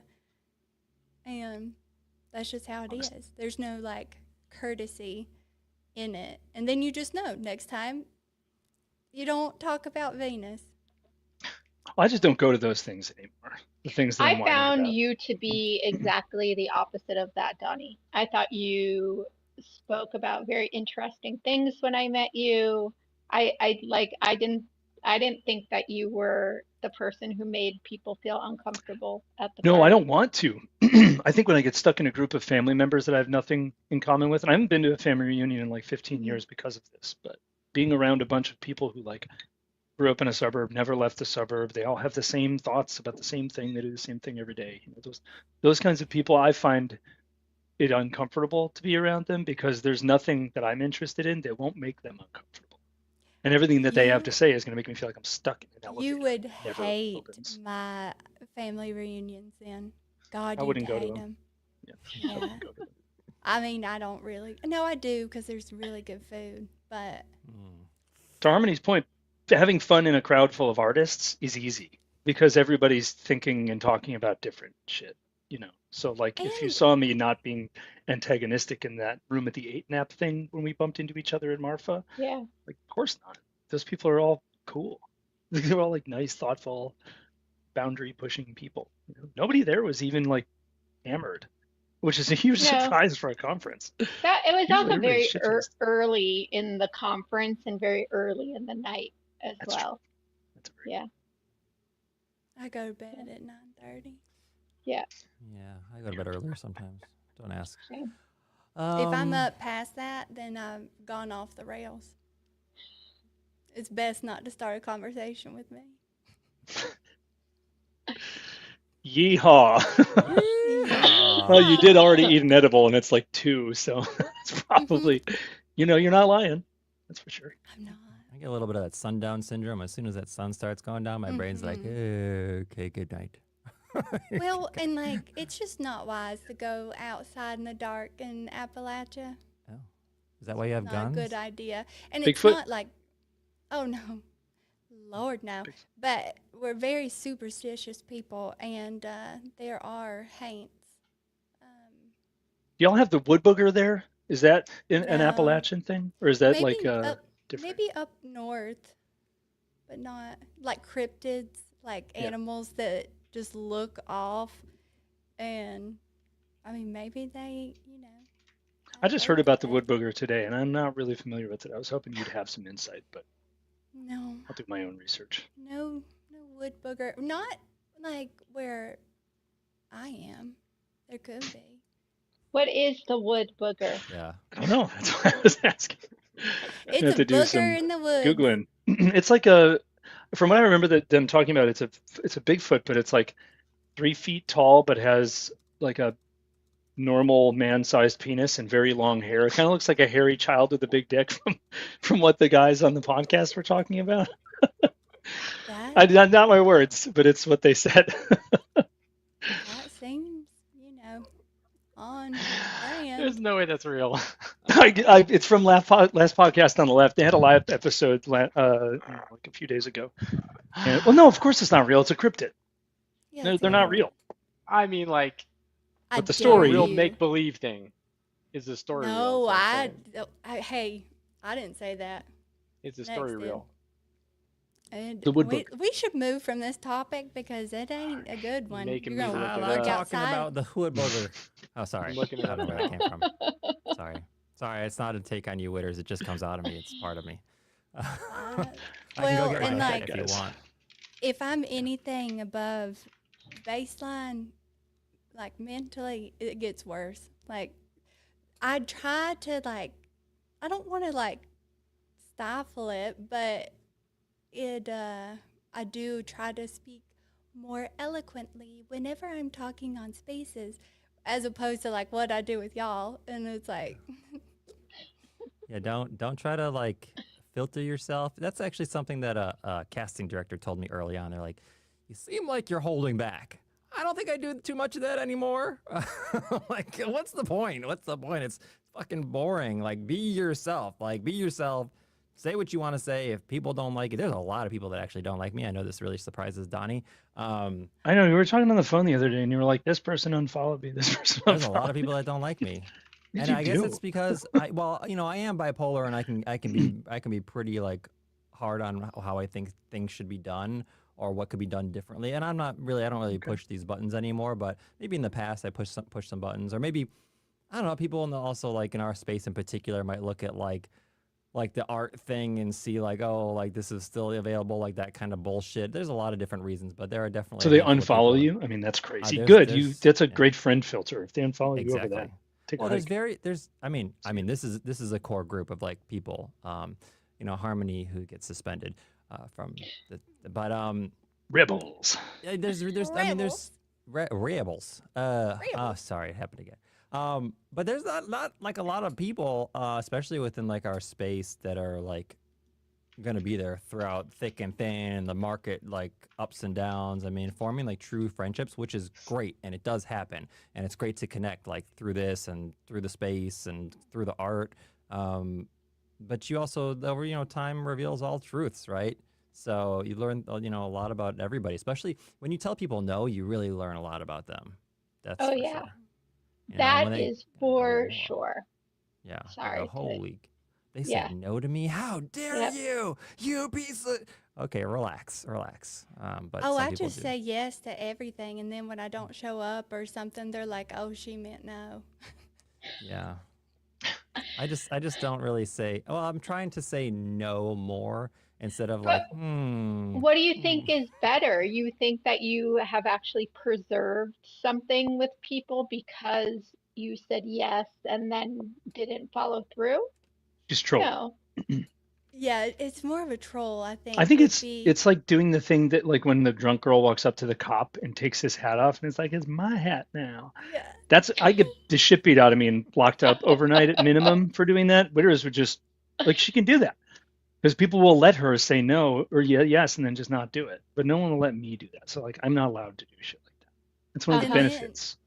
and it's not like, I think it's, well, shit, I guess it is disrespectful, but at the same time, like, Intentionally, it's you can own it. intentionally, yeah, disrespectful in the Yep. way that's like, I should have known better, than to, like, I'm very strict with like what I do and what I don't do. And usually if I don't like it, I ain't gonna do it.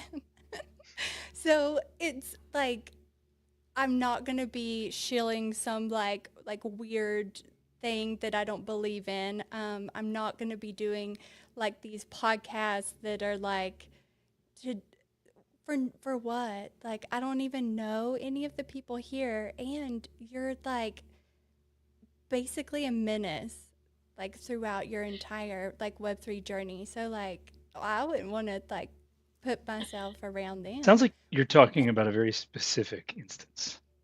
I am. Yeah. Oh, I'm so glad you're here. And yeah. I used to say yes to everyone, and then I'm the type of person who, like, when I make a commitment to do something, like that's something that I've held myself to, and I'm not saying it's right or wrong, but like when I make a commitment, I like to follow through with that commitment. Um, but it took a lot in my life to start being able to say no. And it was the great equalizer, and it did show me who was there just to kind of like, you know, eat off my back, and who was there, because they actually cared about me and wanted to interact with me, right? So I think saying no sometimes reveals things that should be revealed. Yeah, the I agree. social climbing and taking advantage of people is really prevalent within our society for sure. It's not just our space. Like Yeah. there's people Oh my God. take advantage of you all day. That's a one thing that I have a soapbox on. I'll tell you right now. Let me just, different things and mainly live events take advantage of artists to draw their collector base in without having to do like anything other than put an image up on a screen. And it's never beneficial. And the artists, like some of them, like get really, really excited to be like exhibited, and then they show up, and it's like, 5 seconds in a slideshow that's like, like that is, I don't know, it's like predatory. It is something like they never do just like outside of that event they never do anything that's like more focused on the artist. You'll never see them tweet about the artist ever again, and it's fucked up, man. I mean, it's messed up. Well, artists are notoriously taken advantage of. But Uh, Kinetics, you wanted to say something? well, I think I was going to say something else. I can't remember. But to Witter's point, yeah, I agree. I think especially surrounding like digital art and what we're doing, like if you're going to showcase shit, like do it right. Like for the love of God, like these are artists in their work and you're showcasing it and then like it looks like shit. Like what a horrible representation of not only whatever it is you're putting on, but like of the artist and everything. Like put a little loving care into that. And so I agree. I think like, and I don't know if it's just the maturity of the space and we have a ways to go, like the trad art world. I'm sure the like wherever the hell it is in Art Basel, the 10 thing, I'm sure everything there on that floor is gonna be like on point. And Yeah, and well, we might not everything might be that context, but for the love of God, like display it like it is. Like you like yeah, artists are putting their heart and souls into this shit, and then like you're displaying it in such a haphazard way. Like that's what really like irks me. Like I don't care if like you're showing my art right and you want my collectors to come in. Like I get it. Like I get how that works, and you're spending all this money to host the event. Like I get there's some give and take there, but like I can understand that, but like I can't understand when this is literally being driven from art on chain and then you're not even presenting the art on chain right. yeah. Like then you have other instances where like Smiller was like for Nashville, he got all of the pieces together, and then where it broke down for like the display was on the people that were putting on the event. Like he had laid them out, like redone the situation, but didn't tell him that it was vertical 16 by 9 instead of horizontal 16 by 9. And like those little things, like that matters to, yeah, that It's 9 by matters 16. to, yeah, that's what I meant, Just, or whatever. well, I'm just saying maybe it was typed the wrong way. Oh yeah, that's true. And this is how these errors happen. But Clerical. but that matters to an artist, like which direction that is facing, because your art could be tiny on something that was meant to be landscape, but was instead like a vertical piece. Like there's so many different things that's like you have to put into consideration, because when the artist gets there, they're gonna be like, "What the?" Well, I think a lot of it too, to your point, is like how many people have actually like put on events and spaces like this? Like I feel like someone that's seasoned in doing this knows like, okay, we to go through all those things, and maybe that's just a pain point right now because we're learning and growing, right? Like I guarantee you, like if you make that mistake once, I would hope to God every time in the future you'd be validating like, okay, which orientation are the screens going to be in? Like, Yeah, so I get that shit happens, especially when you've never done it before, but like I don't know. I just struggle. but I'm anal retentive Well, and about it's an shit like after. that. So Yeah, it's an afterthought for those vendors or like that right, whoever's putting that they don't they're not thinking they of don't give a that. shit. But that's where Yeah. it becomes incumbent upon us to be like, okay, like this is I'm gonna validate with you, like these are my things, like these are my expectations, this is what I want. We're putting on this event, we're paying you, like I don't know. I I do project management and like data and analytics and shit. So like that shit grinds my gears because like it's details. Like those details matter. Like details to me are everything, right? What's They it are to called me. when you're addicted to details? I love details. Called Ryan. Obsessive What? compulsive. That's my name, Ryan. Obsessive compulsive. But Ryan. like That's right. I what? forgot about that. What? His name's Ryan. I didn't get the joke because I forgot. I don't know anybody's first name. You're like everybody's in my phone as their My first name's name, but I don't. Ryan. You know Right. mine. That's not how we talk. Steve. Yeah, You know it's mine. pretty easy. Yeah. Okay. I don't know anyone's first name who uses pseudonym. Pseudonym. Okay, wait, maybe that's an interesting thing to discuss now too, because I've always kind of thought about this thing, like artists with their pseudonyms and not using their real name, and like how people interpret their art. You know, and I mean, look at you guys, look at y'all with your names and my name. Boring. Stephen No, it's just your Morris. name. I mean, I this know, is it's my pretty name. generic. Yeah. It's not boring It's more interesting. either. I mean, mine's pretty close to There you like. go. Got a weird feeling your first name's Whitney. Or your last. How did you know? Whitney Oh my Witters. That God, would be I've been found awesome. out. And if your middle name was a W2, you'd be WWW. Oh, that would be cool. I think that when people use a pseudonym especially in our space, it's a way of keeping a distance, like between themselves and the public. It's a way, it's protective almost.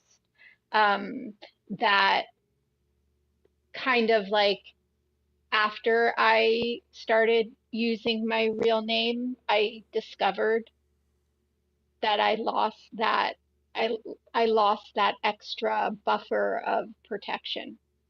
People know our voices now too. You can't go back. You can't be on Spaces and be you. People would know it's you. Yeah, and like some people have said to me when I've met them in person, "Well, what's your real name?" And I say, "Well, it's Harmony," and they don't believe me. So Oh, they even that's great. So you basically have a pseudonym. well, I'm just saying that like it's a kind of like you're damned if you do, you're damned if you don't, because people expect everyone here to be a little bit secretive, right? And then when somebody maybe is like too open, then they're like, I don't trust that person. It's the same reason why when I used to see people's PFPs of their actual picture and it wasn't like a cartoon of them, then I would be like, something's wrong here. That's a I scammer. changed. I still think that for the most part. So I changed from like PFP to like my forever PFP because I wanted to infiltrate like a different, well, number one, the knots community. So I was like, I'm Oh gonna no, have you been present trolling this. them? I have, and it's so much fun, and I love it, and I love it. But so aside from that, it's like that you can do certain things that you can't really do, or you don't automatically download assumptions if you're not sporting like something that is identifiable. So like I can't, like if I had an OMB PFP and then I'm bull posting about OMB, they're just like bag holder, like It's a it conflict of doesn't. interest. Yeah, yeah. Quite And clearly. Yeah. so like just so I can have opinions and things that I am passionate about. I think sometimes it's easier when you're not like funneled into a group, because like the real ones know that like what you got. or whatever, and that you're just actually being a troll in a different ecosystem. But I had a really so back when I started like to do this, I actually had a really good conversation with Adam Hollander kind of about all this because obviously he's using his real name. And he really put a lot of emphasis around like, do you show your real name? Like how deep do you, or how truthful are you about your space? Because he had people like, you know, because he's using his real name, like, you know, do some really bad stuff, like try to towards him. And so that gets a little scary because the reality is like there's some bad actors in this space, right? Like there just are. And then when you start getting like money and stuff involved, like it can get really nasty very quickly. And so I struggled with that for a while. Like, do I just stay kinetics or do I start like letting people really know who I am? I've always been one to like say who I am, but like, you know, his stories to me like really kind of brought a level of realism and reality to it. Like, you know, it's really something to ponder and think about because now people would know who we you are go and we're back? accessible. Would you go back? And this goes to any of y'all. Would you go back and be anonymous and redo? No, I wouldn't because No. I'm me. I'm gonna be me, and like, if you're gonna come at me, fucking come at me, and you're gonna have a war. Like that's it. Like that's how I've always been. Like that's why I went to the military. Like that's why I carry. Like I like to consider I'm a really nice individual. You know, I consider I'm very caring and loving, and like, you know, like I like to do things for people and help people. Like, but like there's a line for me, and if you cross my line, The I'm gonna quote take is your ass out. Like I yeah, just am. Like I have no problems taking your ass out. the quote's from Al And Capone, right? It's yeah, really like quick. It's there's don't mistake my kindness for weakness. I'm kind Right, to everyone, but when someone is unkind to me, weak is not what you're gonna remember about me. right, I love that quote. right. And I that's how love it that should quote. be. And that's how yeah. it should be. Yeah. I think that if you ever plan to go on to any real life gathering or event, being anonymous is just like you can't. Yeah.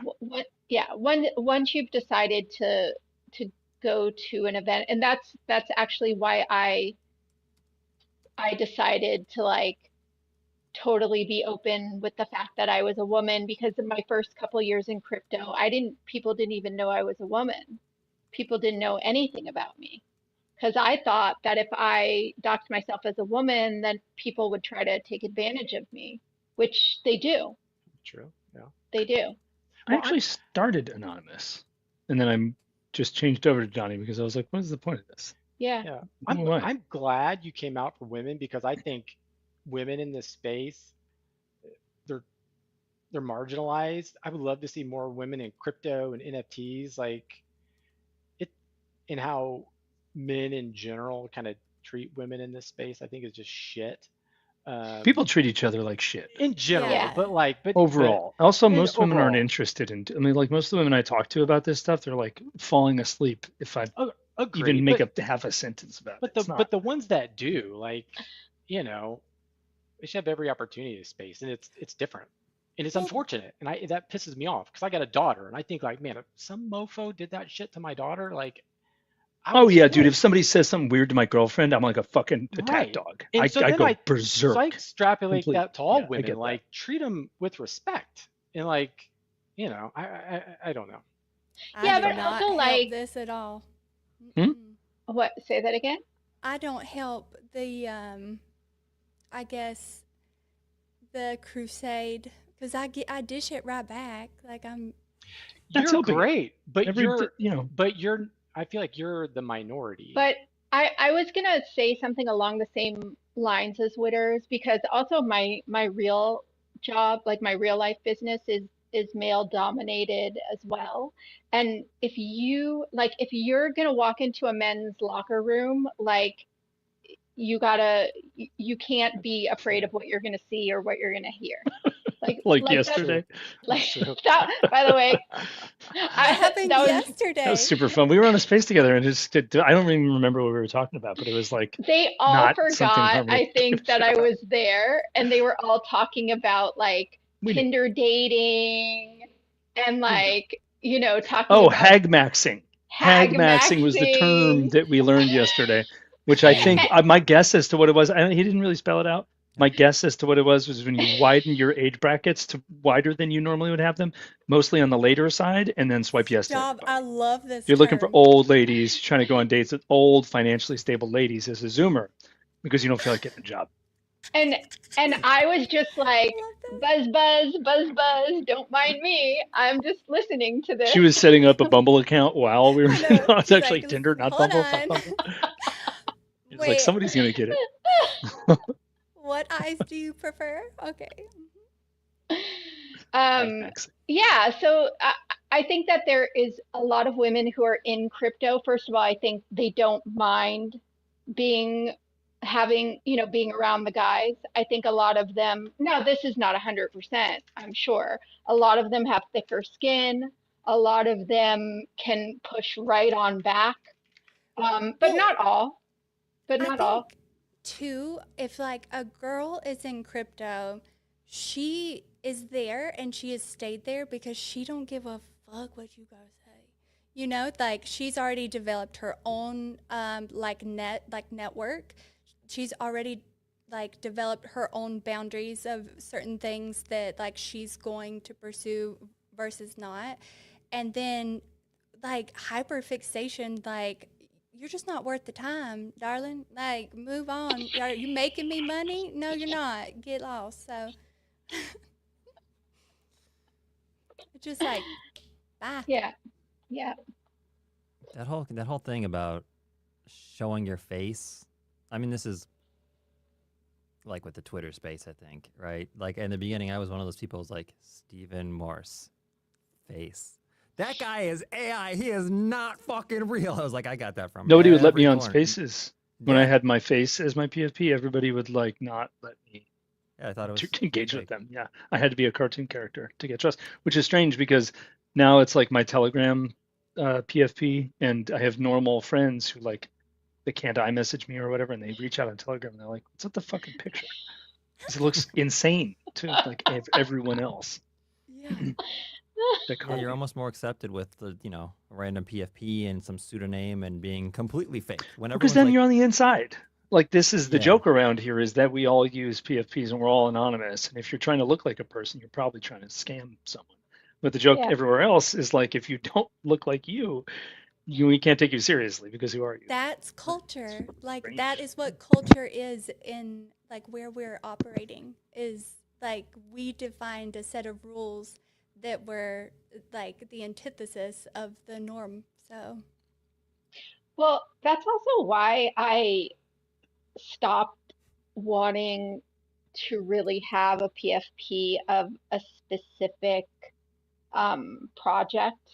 And I know not everybody feels this way, but I think we've talked about this on the art show before, but I really it started feeling to me more like they were getting more out of it than I was getting out of it. Now, it's one thing if you have like a PFP of a specific project and that feels like you, and you're like, I totally identify with this. This feels like me. This is, you know, she is me and I am her. Uh, that old meme. Uh, but anytime it was kind of like forced or I was like pressured to put on a PFP by a certain founder, I always felt like, why am I doing this? Like I I'm not your billboard. oh, I love those whenever they like make what's it called? Whenever they like make whatever their product is to like look like you or your PFP. What's that called? Honorary.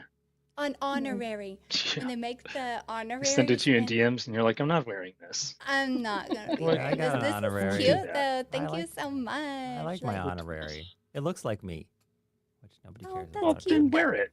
I am wearing it. Go You know, look there at are my always profile. exceptions. Yeah, there are Right. exceptions for That's sure. what I'm saying. If somebody makes you an honorary and you're like, yes, like you understand what I'm looking for and I love this to Yeah. the extent that you want to wear it, then wear it. That's not what I'm talking about. I'm talking about that there is a huge pressure in certain projects from certain founders to say like put on the PFP or you're out. Like, yeah. It's treated like a dowry almost, where people are like, we are offering this to you for your marketing support. You know, please Please assist accept. us. Here is a gift. Please assist us. Yeah, you're like, I'm going to give you 10 goats and 5,000 baht. Give me your daughter. Only 10 Right. goats? Well, Huh. I don't know. It depends on the family. Please I was leave. watching the last Depends on the season that I've family. watched of 90 Day Fiance. There was a dude who was trying to marry a chick from Thailand, maybe, and he owed the parents like 500,000 baht, which I think was like 50 grand or whatever, and he could only pay like 1,500 of it or something like that, like because he's fucking broke, and that's why he's on the show, because it's a ridiculous, marriage. And they made him, instead of giving the full amount, buy 2 water buffaloes. They I like love took the him barter. shopping, and they were like, the family took him shopping, and they were like, we want that water buffalo, and we want that water buffalo. I love the bartering your daughter. system just in general. How did the he was daughter feel about that? Oh, she wanted it. I mean, it's culturally just what happens there. If you want the daughter, you got to pay the buffalo and the baht. Harmony, you are worth at least 50 buffalo. A lot Thank of you. buffaloes. Thank Yeah. you, Witter. Maybe in the U.S., cost of living's higher, more buffaloes makes way more sense. Yeah, it's going to cost a lot of buffaloes for me. If you don't watch that That's a lot show, of it's really worth watching. The season we're watching right now feels a bit contrived. Feels like they are making people all act like psychopaths, because it's not like one couple is like a spectacle and the rest of them are just kind of like figuring it out. Something I really like about Wait. that show is it's just people figuring it out on camera. Not this season. This is completely fabricated. is- There's no fucking way these people exist. Wait, 90 Day wait, Fiancé. let's back up just like a second. Do you think it was culturally insensitive of me to tell Harmony that she's worth at least 50? What No, about the other girls You might have been that got lowballing. less than 50? I was flattered. You might have been okay. lowballing. Thank you. But I don't know. I can't get drawn into these shows. Like it takes a lot for me to be able to sit and watch a full show without falling asleep. My girlfriend needs the chisme.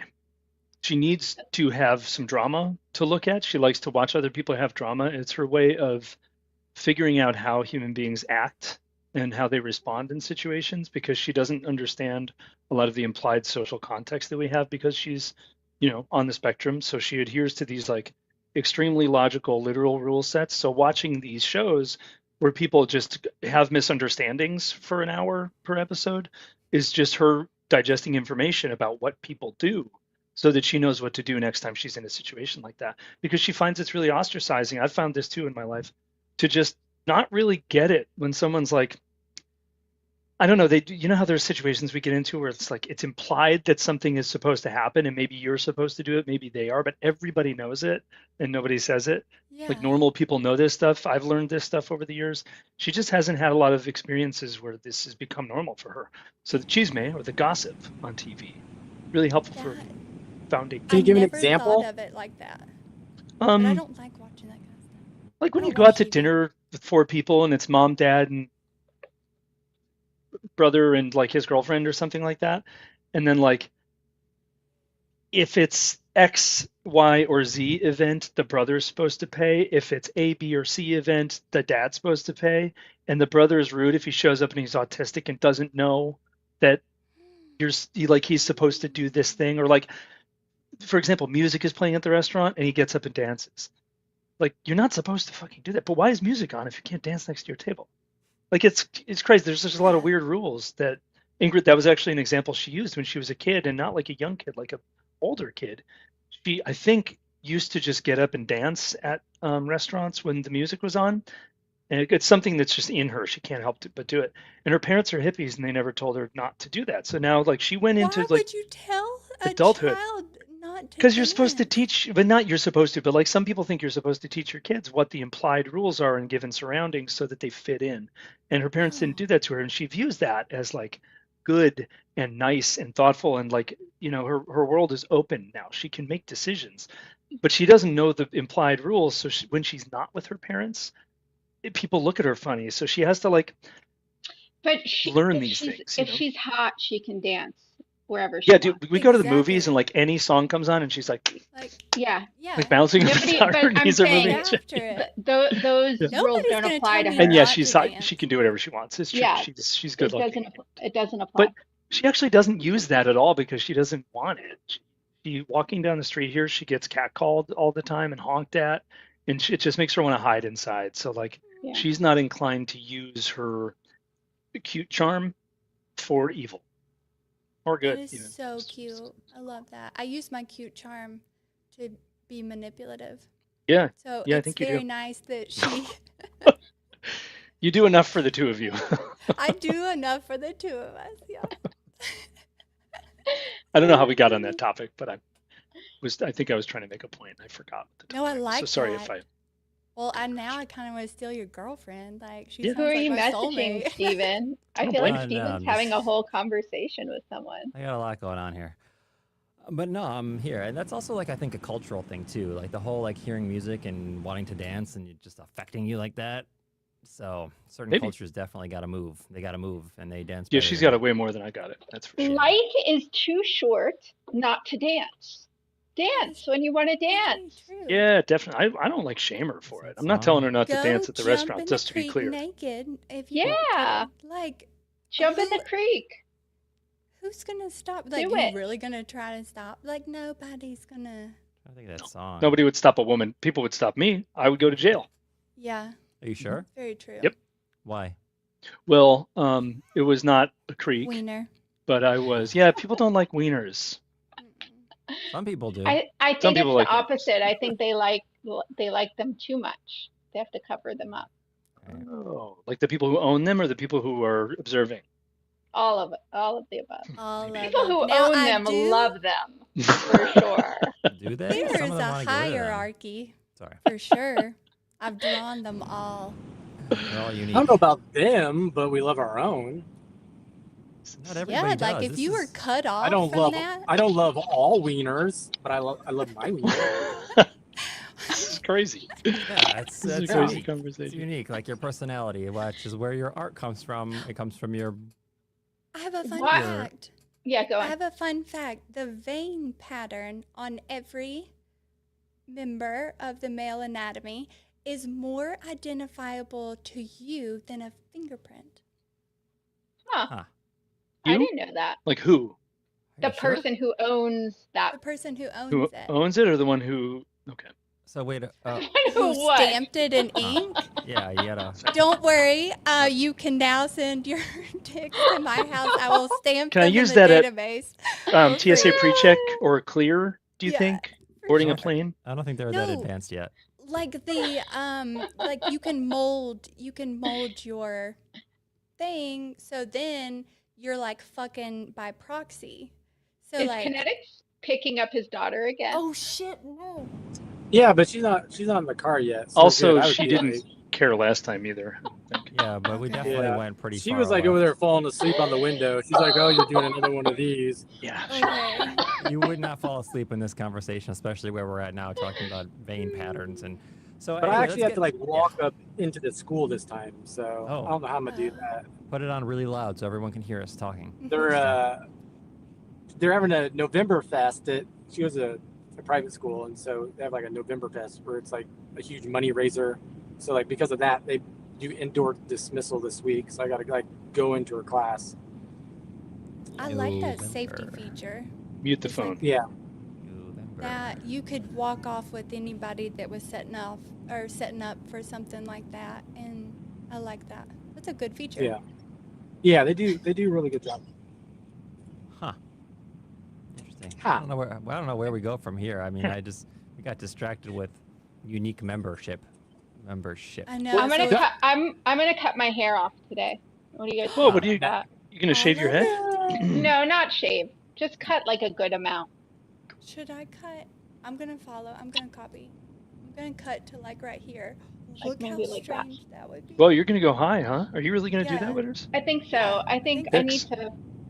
We Yeah. should do the same haircut. Let's get the same haircut, Harmony. Let's all get the same haircut. Do this. Let's all, like, the next episode, we're A all haircut. just, like, right here. Bald. Like, y'all got wigs, and then me and Harmony are, like, shoulder length. That would be really fun. Can we do that? I had long hair once. Longish. Me too. Down past my shoulders, actually. Nice. Wow. When I was a Very kid. artsy. Were you, That was cool back then. I was a skateboarder, big pants. you know. Nirvana days. And Yeah. The 90s. It was the 90s. Janko jeans. Oh, yeah. Can you still Too poor. skateboard? No. No, I tried when I was like 30. I remember I was like getting cocky about it. I could still ollie. I could still get up like a foot on it. And I got cocky and I was going down the street kind of drunk and I ate shit really bad and I couldn't move my knee for like a week, like without extreme pain. And I was like, I think this is probably the end. And It that was was just the beginning. that. I tried fell that- and I I like tried slapped the that, inside of the my other knee. day. Oh god. Oh god. What's happening with Pop, pop, pop, pop. I don't do blood. I don't do bones. I don't do ligaments. I don't do tendons. Like, if you have something like that, you don't want to come near me. I'll just faint. But you do have Yeah, I don't them, wanna have and we have them too, and we all have those things, and we share that in common. Actually. she doesn't want to see them. But I you're don't want gonna, to see them. but you're looking at them right now. Look at it. We're all made up of these things. We're, I don't we're works believe of art. anything that I'm seeing currently is real. Okay, the edible is not that strong. Did you put something else? You got some mushrooms in there? No, she's just being defiant. Very. Elephant. What is it? Come Elephant? swim with Yeah, I that's me. mean, another- look, yeah. like, Harmony is a mermaid under Yeah. the water. Yeah, that's Like, that that's not real. ayahuasca. Well, Starting yeah. to- It's a fabricated background. How do you know? Can you prove that? Yeah, it like glitches and I can see the background that she's actually at. She's clearly sitting in a swivel chair. No, she's like. I wish that I could portaled. cover up the swivel chair. And now it looks like you have a big person hugging you who has no Big green fingers. Screen, the green screen. and make it real. Oh, my darling. Well, we went off the deep end, as you We say. did. Oh, I get it, because of the water. Yeah, the water. We actually started out with water, and you weren't here. Water, water. Did we all start out in water? Mostly. Yeah, some- In our mother's womb, yeah. Oh, I was born in a Good fun. bed, the cervix. like a home bed, Bef- not a house. before the Oh. cervix. Was it a water bed? No. Spring mattress. I think I wasn't really cognizant. Have y'all ever owned a water mattress? My No. Yes. roommate did. And in I had college. black silk sheets on it. Yeah. Oh, wow. I mean, mine weren't Oh, black. why That that grosses was me high out so school. much. That was high school. Sounds like a porn set. Bruh. Yeah, why And does I had that? to Why do glow I in feel like the I can dark. smell it? A glow in the dark weed leaf You behind want me to that my smell the black like light would go on. bladder? The, like, No, I feel like I mattress can smell it. bladder? Like I feel like Oh, I yeah. know what the bed smelled like. It Mm. doesn't seem comfortable. It's like It latex. depends on what your comfort like. It's like a Huh. it's a vortex. A bed that talks Well, back. and it depends on how much water you put in it. Like you could put a Mhm. lot of water and then it wouldn't move much, or you could do less water and then it would really move. Yeah. It was the sleep number before the sleep number. I like a firm mattress. Yeah, what was your Yeah. desired setting, Kinetics? Was it packed or was it kind of floppy? I like in between because when like if it was too much, like you'd be all over the freaking place, and it was like a pain in the ass to try to get out I of it. remember that. Yeah, I remember it being a but then core was- strength workout trying to get out of my. Yeah, or if it was like I too didn't- I much wasn't there water, then often. it was like hard. So yeah, there was that in between.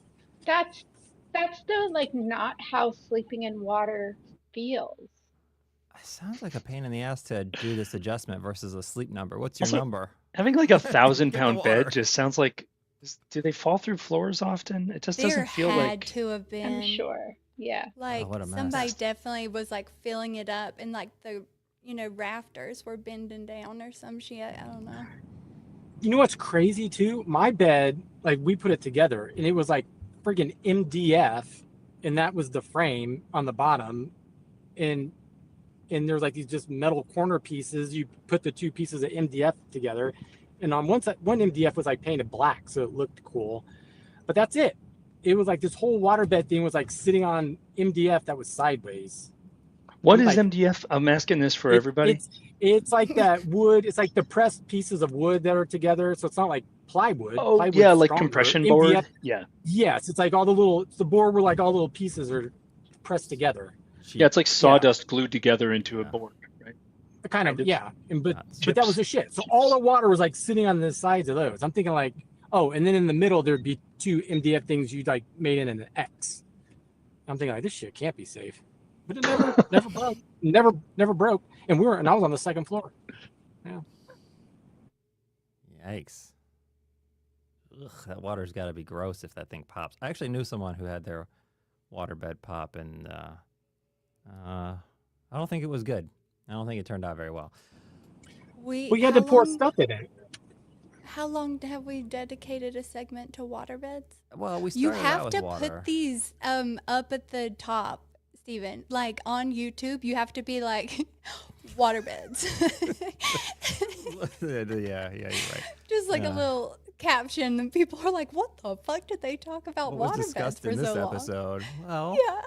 veins and waterbeds, okay? That's what we discussed on Art Live today. Exactly. I try to, steer the conversation in a particular constructive direction, but, art is life and life is art, and sometimes it just goes onto a waterbed. Water. That is true. What happens to your waterbed if it freezes, Donnie? Depends on how much water's in your waterbed.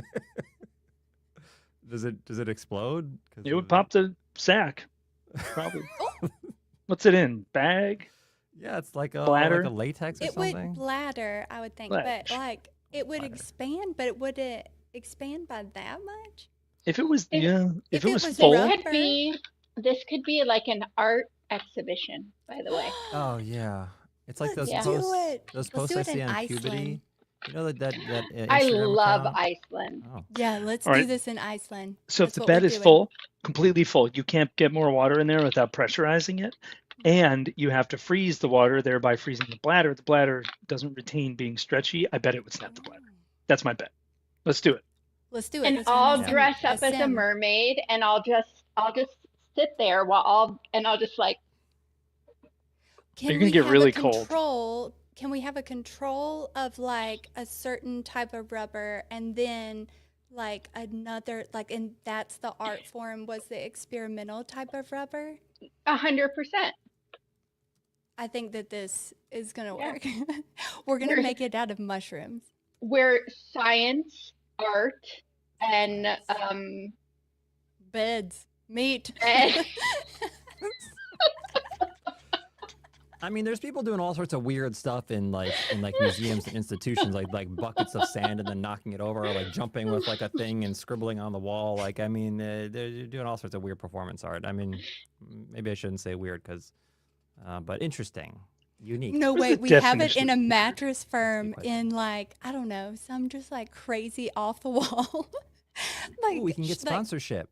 yeah, we could get a. from who? This is brought to you by Sleep Number. They don't do waterbeds, though, I don't think. They Brought don't. to you by Fermented Seal. Yeah. We could. So, what are we filling the waterbed with? Is it like a mixture of like paints and things? So when it explodes, Blood. Oh God. Not blood. Can we Blood. not? You just said you don't want to do like blood and tendons. Oh, and, like, I'm all- not feeling it. I'm the idea. I'm the It's gonna thought explode thought. on all of us. Y'all are sounds weird. feeling it. But it's see-through and it's blood. Wow. On this episode of Mine Hunters, Ed Gein. Also a great It's show. it's one of those things where it's actually suspended in the air, and then I'm sitting there like a mermaid, right? And then other Yes, people obviously. they're throwing like darts. Not Oh at me, God, but like at the I bed. feel like that and like can't go well. Yeah. Why do you want all And this then- attention, though? I feel and like you then want a lot of this. you know, whoever wins, I don't know, What do they win? gets to clean it up. Ugh. We've Yeah. gone just way too far. Okay. No, there's someone for that. There is someone whose thing is cleaning up like a bunch of gross shit that just fell out of a Okay, sack. what if I have some creative suggestions for Yes. the next? Yes, let's go right instead of left. We really expound on this waterbed. No, I'm just kidding. What if we pulled up like the art from like either Smiller's thread, and we like put it up on the like display, and then we each gave our take. I mean, it doesn't have to be like a long one, and then we go to the next one, and it would just be like art today or like some shit. I don't know. Whatever's happening during that Oh, you week. want to judge other people's art? No, just like Critique. not like judge it, but like just give your honest like opinion about it, like how it fits like Critique. within your collector base, or like how they executed it. Like I think that would be cool to have Amazon. other people look. And I then, think we could do it, but I think we should also each submit a piece of our art. Like yeah, judge and let judge each other. and Yeah, be judged. Maybe that's where we Yeah. should start. Yeah. Let's do And then, that. and then before we Judge make and be enemies of judged. everyone. Yeah, everyone's gonna hate us as like the horror, like the Web3 like art Yeah. critics. Look at Why those would assholes they? up there on Art Live. No, remember whenever I asked Kinetics about the colors? Like, Yeah, and he had an opportunity to like give it's for like his own, that question would have never been asked, you know? it's for growth. Yeah, for I think growth. so. Oh, Yeah. should be. Sure. But we got to keep it constructive for sure. Those Yeah. people wouldn't be able to come up and speak though, so we would just be talking about them, and they would be watching. Why which couldn't might they be a come little bit- up? We What would already was have that? the list, and they what could was- come up and Oh, they like could. yeah, just come phase them in and out on StreamYard, and Oh boy, like it's a lot of logistics. it's not Well, that I many, mean, Steven. I It's mean, just we could one. give people the opportunity. Not everybody is going to say yes. Right, that's very true. We would have to let them know And- beforehand that we're going to be critiquing their work, I would think. Well, we don't Yeah. have to let them know anything. Like, Let's do this. I'm on Harmony's page. Like, let's go. You just how about surprise them. who Tell are me the where you were on this date that you made this. and we just show their art. Yeah, Like, tell me who everything. who are those movie critics? The skinny guy and the fat guy. Siskel and Ebert? Or Roger Yes. Ebert? Yeah. Yeah, like they just judged people's stuff. I mean, yeah, the critics, that's what they do for a living. Is and a lot of people they hate those people. You think like food critics who come into your restaurant and they just slam Do you your care restaurant? about being hated? Like, I don't. Already polarizing. I don't care because it doesn't Even matter. the discussion about it. No, this is what creates discussions, and like good discussions. Yeah. And Yeah. everybody's in. welcome to come and talk about their art. They can't We- come on the we- waterbed too, though. That's just They- for us. Nope, Okay. sorry, that ship has sailed. That is our idea, and nobody else gets to come. If this turns into a stream where we just pull up art and then shit on it, I'm not going to show up. I'm just going to say that in No! advance. By the way, Why? we don't. Why would we're we not shit shitting on it? on it. Well, it sounds like we're trying We're to make it a giving spectacle. No. Is that not what we're doing? By the No, way, I didn't agree to this, and this I is my like- show yet. Okay. It's not a I threat. like- I'm just being clear. I like most art. Most art I like. Even the stuff I don't like, I like it even more because I don't like it.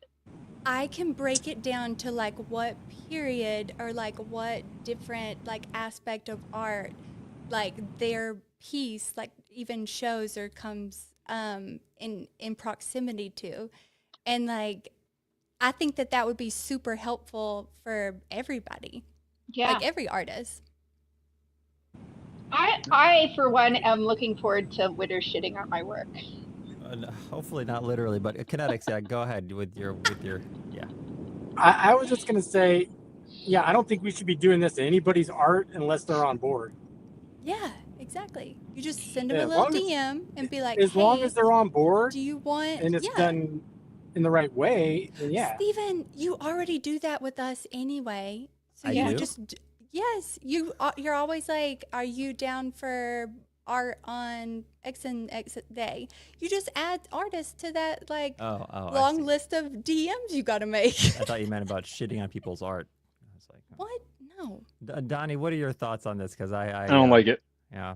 No. How about we do each other's, and I'll show you that I am like not shitting on it. That I'm Yeah, like, let's do actually each giving other's. like I don't think feedback. something, maybe it's because I don't think something should be televised. Maybe that's what I'm leaning against here.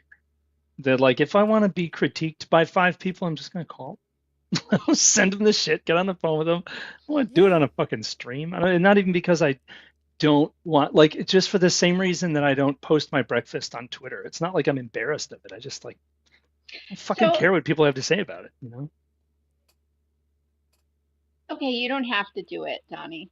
No, I care what people I choose to talk to have to say about things. I don't need 400 people whose shit I didn't ask for. I enjoyed looking at your art. Yeah, that's cool because I sent it to you. But like, Yeah. if you sent it to 5 friends and then you all got together on a public space to talk about it, I'm just not interested in the feedback. Yeah. I don't think that's productive. But you know. what if it was actually feedback? It's the that- internet, Donnie. If It you doesn't don't need to like be something, public, you is my can point. just not go. It's like, yeah, that's what I'm saying. It's exactly what Yeah. I just said. That's what I said like 20 minutes ago. Yeah. I think that watching a movie about people doing things that they just, it could have been an email, I guess, or like could have been just like a conversation. I don't know. It feels like opening the gates for like, when you go on YouTube and anything, any podcast, any show, and fucking someone saying something, someone playing they're baseball, I don't know. reviewing. There's Yeah. no, You there's could like racist never bullshit own a in there that has gallery. no fucking relation Yeah. at all to the video. Because most of the time when you do something in public, you're just asking for a bunch of people who shouldn't have had something to say to try to find something to say. And I don't fucking care what they have to say. But we're not. You would that's not- absolutely hate and loathe owning a gallery then, because that's No, I all wouldn't. I would people- love it. And I would only let people in who want to fucking hang out. That's it. But I don't think that's us, though. I don't think we're. I don't think it's you either, but I think if we're doing here, they might look. And then they'll be like, once I did that, and my sister could make that. And blah, blah, blah. Keyboard Like, I just don't want to warriors. fucking hear it. I don't. I- I don't have social media other than Twitter So don't because so I fucking hate mute that. it. So mute No, it. I just won't show up. I won't what, be what here I'll for say, that. what I'll is say, my like, point. Oh, come I on, don't Don. want- No, I don't fuck around with that. It's a hard line that I draw. I don't dick around Wait, with. Donnie, are public you comments. are you love co-hosting that. Troy's space again today? Yeah, 18 minutes ago. Okay. Well, I guess we should probably. It's not me. We don't have to like shut it. I told him I was going to be late.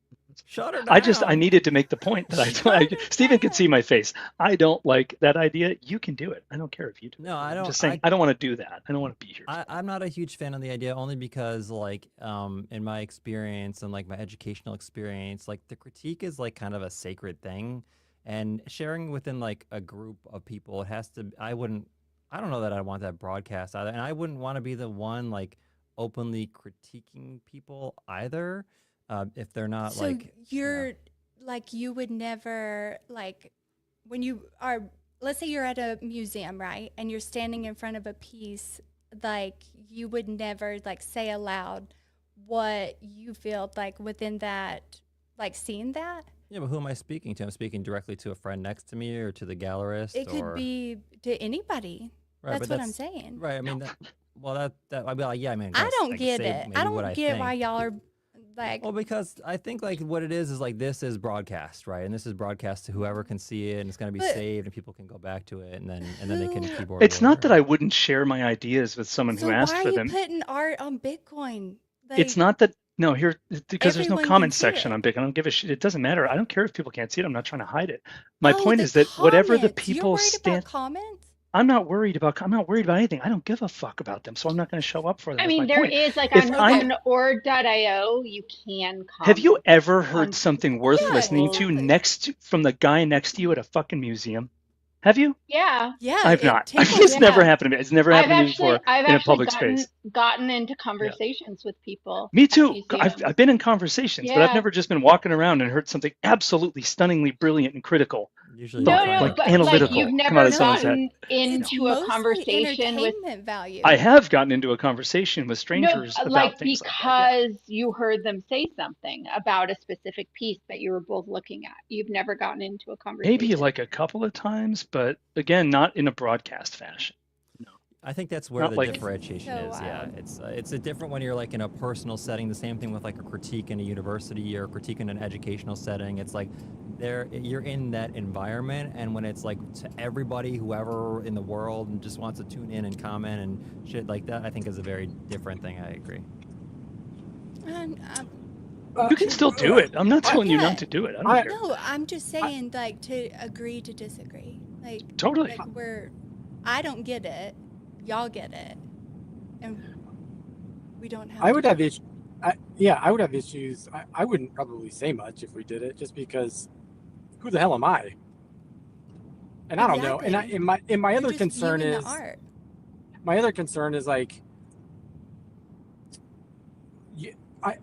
I would intentionally try to go in being intentional with my comments and being constructive. That I would do that, but my concern would be, can everybody take that? I would imagine a lot of people probably can't. Like, our feelings gonna get hurt. Then we're on a live show That's with why it. you It We're gonna just start it opens. crying, and then we're it- gonna block each other. I'm just saying, it opens up the door. It opens up the door to so many things. This is such a fun like space. We go on all kinds of random shit. I would just hate. That's I would true. hate to minimize that with something with the potential negativity that could bring in. Mhm. I'm just not interested in the masses' responses to Yeah.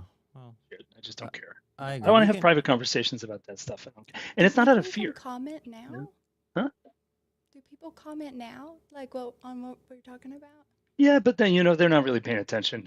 Usually, it's someone who's just like, "LOL," I've Ingrid I've had did. people have constructive criticism about what I've put out. I've had people have amazing things to say about what I put out. I've had people say terrible things to me and then attack me as a person because of it. I've had it all. And you know what? At the end of the day, you just kind of have to be like, that it is what it is. Like, Mm-hmm. I create because I felt something inside of me to create this, not to please every single person on the block. Exactly And why I don't care what anybody has to say about it unless I'm asking for their feedback. but I still find it interesting because the people who do care about you, and it sounds like everybody here cares about each other, Exactly. are the ones who will challenge you in a way to make you better. And even if, like, let's say, even if Witter said to me, like, that part of it, that sucks, Harmony. And you know why it sucks? Because of this. And because I know Witters isn't saying it to attack me as a person, I know she's saying it because she wants to inspire something in me. Then I'm going to take that and I'm going to say, you know what, maybe that is contrived, or maybe that is, whatever it is she says. Too colorful. And Too colorful. whatever That's it is. literally going to be my only argument until the entire Use less colors. population has like accepted that colors aren't real, and that's like, and on every piece it'll be the same thing. What- I'm just like, whatever- I really love Just the reinforcing my composition, point. But when a You- random person in the comments section says, I hate your art and I hate you too because you're an ABC or whatever it is, then it's kind of like, okay. Like, yeah, I it just don't doesn't, give it those doesn't, much it merit, doesn't I faze guess. me because they don't matter anyway. Yeah.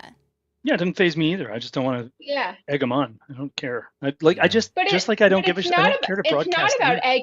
Yeah, but it's like anytime you put your and I learned this, by the way, Statistics. when I started joining more and more spaces, and people start thinking like they know you and they know all this stuff because they hear you talk every day, and it's a very interesting place to be. And you kind of have to like realize it comes with the territory. Like, if you are going to put yourself out there, there's going to be all types of people who respond. Yeah. Listen, if we have applications and people want us to talk about their work, I'll consider it. But digesting work in a group of 5 people publicly just sounds fucking weird, especially for people who aren't public Ooh, about being critical, like I analytically love critical about it. applications. It's like Can we're just we- like Can We're I like, make the we're gonna application? fake hire a bunch of Google employees for a company that we don't fucking own. Like it I'm sorry, feels like Donnie. LARPing. I don't know. What is that title under your name? It's An irony. expert. That's the joke. I'm not an expert about fucking anything. Exactly. That's the joke. I think knew it. It's We fair found enough one. to, We fair enough found to one say this expert. would probably be a different show altogether. Maybe we can decide on it at a later time. But I like Okay, I like so our kind my of other random thing, discussions. like the only other reason is like I would love to use like this platform to show other people's work. So like that's the other thing. Instead of talking about waterbeds and Yeah, I think- whether or not they will. we can definitely dedicate a segment to like maybe seeing some things that you guys think are interesting that you've seen throughout the past week or upcoming week, like a drop that's interesting. Like we can add that segment in, or I think that's a good compromise. but without like digging into a critique. Just like Yeah. saw this and it was really cool and I like the color. Without but I guess it does open that door to like somebody going off on some kind of critical interpretation, which is I don't understand why you guys are so concerned with what I we know. say or we don't. Because it's This- not productive. My thing is, I don't care what people say. Like, I could give two shits about the comments, right? My only concern is the person we're critiquing, right? And so, I don't care what you And guys they- think. Like, They like like shit, submitted like- an like, application for that to happen.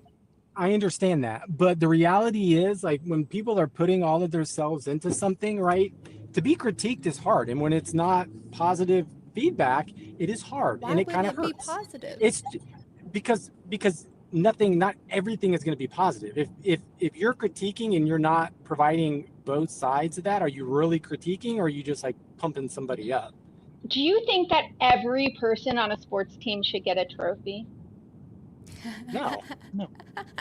no, of course not. Exactly. But Harmony. that's No, not, I don't but assign the that's- but fucking that- trophies. That's not my but job. that's I'm not the complete- trophy guy. Yeah, that's completely. I don't want to be the different. trophy guy. Like my point is, it would open this show up to things being no longer lighthearted and fun and talking about things. Like now you are getting in a whole new realm when you start critiquing somebody's work. It is the reality of the situation, like it or not. Like if I'm gonna be honest, like Witters, when you started like saying that shit about my work, I was kind of like, what the fuck? Like that was my knee-jerk reaction. Like I didn't ask you about that. That was my knee-jerk reaction. And it was fine. Like I don't mind people giving me feedback, but like I don't know. To me, like it was a little off. Again, I don't have a problem with it, and we talked through it, and it was fine. But like In the beginning, it was like because it wasn't expected, right? Now I get if people come in here and it's expected, it's a little different. But my point is, when you start critiquing somebody's work, feelings are going to get involved, and feelings are going to get hurt. I promise you, feelings are going to get hurt if we start critiquing people's work. There's no way I around feel it. like critique is like the wrong word to be using in like what I envision. But okay, What's the right word?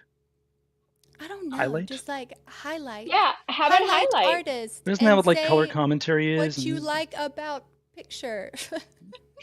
I would Oh, say, so you like, just want to like talk? So you want to just talk to somebody about it, not critique it? Because those are two very different things. Right. Yeah. Like interview, y'all you mean? immediately went to critique. that No, I the was gonna- word critique was like- added in the advertisement for this. I'm responding to the word What? critique because it was said. what I would be comfortable with and something that I've like had experience with is maybe bringing an artist on and exploring their work with them and just like Yes. letting them share about their work and we can ask them questions. Like That's that- color that- commentary. I don't know if Yes. that needs 6 people on stage. No, I don't think it does Oh. either. I think That we would could be- rotate. That's a crowd. That's like too much. This is like exactly the maximum to have banter, but 5 people interviewing a person is insanity. Yeah, it would be like What do a I need to be That one- here would for be then? You know? fun. Yeah. Yeah, maybe go 1 or nuts. 2 people. I Again, don't you think guys we can all do nec- this. I don't want to Yeah, do it. I don't think we necessarily want to interview someone either. Like, Well, then what do we you want to do? Do you What's know the, how what's the many? Do you proposition? know how many artists? Well, I didn't propose it. time I'm on just I'm critiquing Witters. I'm critiquing the Proposal. proposal. I guess I don't know what we're talking about, No, to be honest. what is interesting to me is and we talked about this on Steven's show on Monday. There are a lot of artists in this space that do not feel comfortable actually talking about their work or speaking That's on very true. spaces or showing their face or anything, but they create and they create amazing things. So Yeah. maybe some of them would want to submit just to give their stuff, you know, a highlight somewhere that it gets talked about at all. And maybe like Stephen or one of us or Witters or could ask them questions about themselves beforehand so that we could bring it up in conversation and have a conversation about their work. Yes. I mean, Go nuts. Exactly. And Yeah, the do it. questions can be like super funny. Okay, this is the new show that Harmony and I are Yeah, doing. Yes, you two should do it. I don't want to do it. You should definitely do this. We just I have fixed no the interest in doing problem. this at all. Okay. You guys, yeah. If We you can want, move I'll on help you now. with the technical stuff. But yeah, I mean, Go for it. I like what we're doing here. I like having these just random art life conversations, like the art. You space could get and my like phone this. number from Stephen because I'm not on Twitter No, anymore. no, no, no, no. You could. Actually, I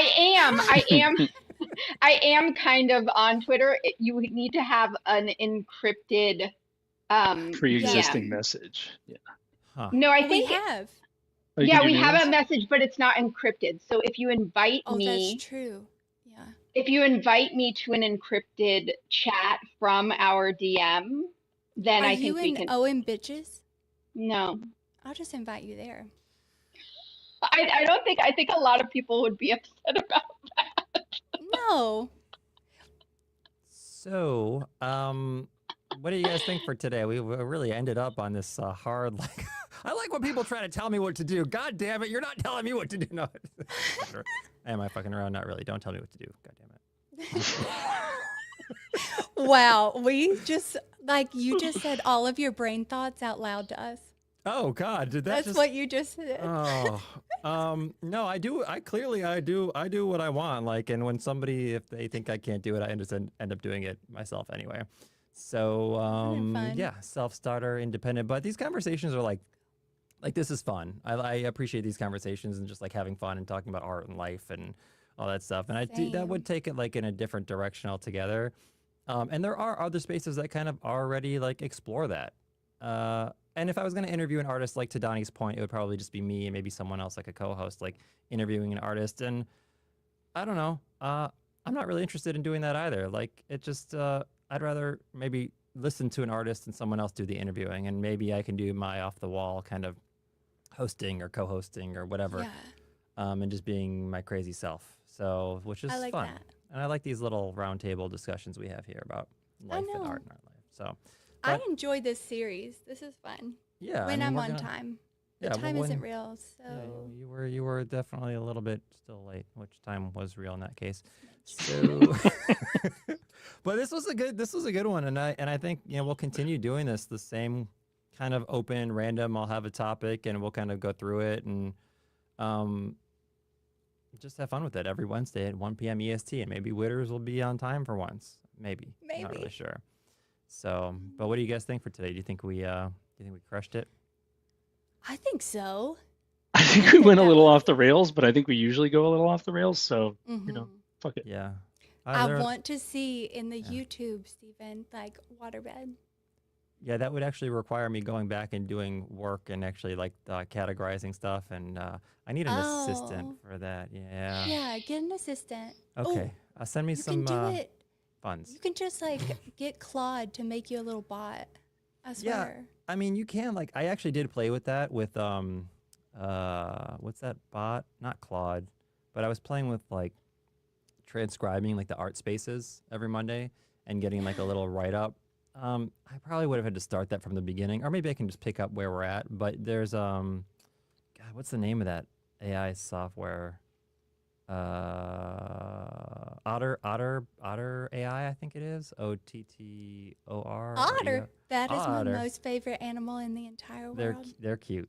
But yeah, it'll like take from the recording and it'll just transcribe it and give you like a rundown and like write you. And then you can actually take that and put it in GPT or whatever and get like a whole new article. And I love but that. that requires work and then publishing it somewhere and all this background stuff. Like for me, like, okay, photography, I like to actually capture images, right? I like the whole editing, post-production. We're doing like commercial stuff, like pre-production, That's client very relations, true. like fuck all that. Like I just want to shoot And that's why I'm not like super interested in like definitely the commercial side of it, because the business of photography sucks. The business of art kind of sucks too. Like I just want to create art. I don't want to have to like, which kind of goes into like the whole critique element. Like if you're a critic, then that's your job, and like your job is to like talk about other people's work and Ooh, no. Who would yeah, want to do it that feels, all the feels time? dirty.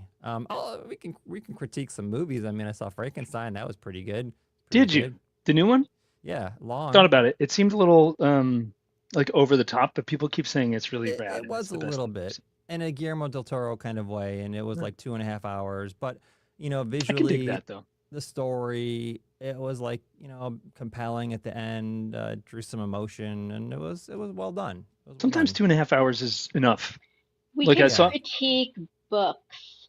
How I'm about happy to that? critique movies, actually. I haven't read a book in I years don't- though, so. I don't watch me either. movies. Oh, Wow. well, do- we're gonna have to start 2 new shows then and leave this one the same. Darn it.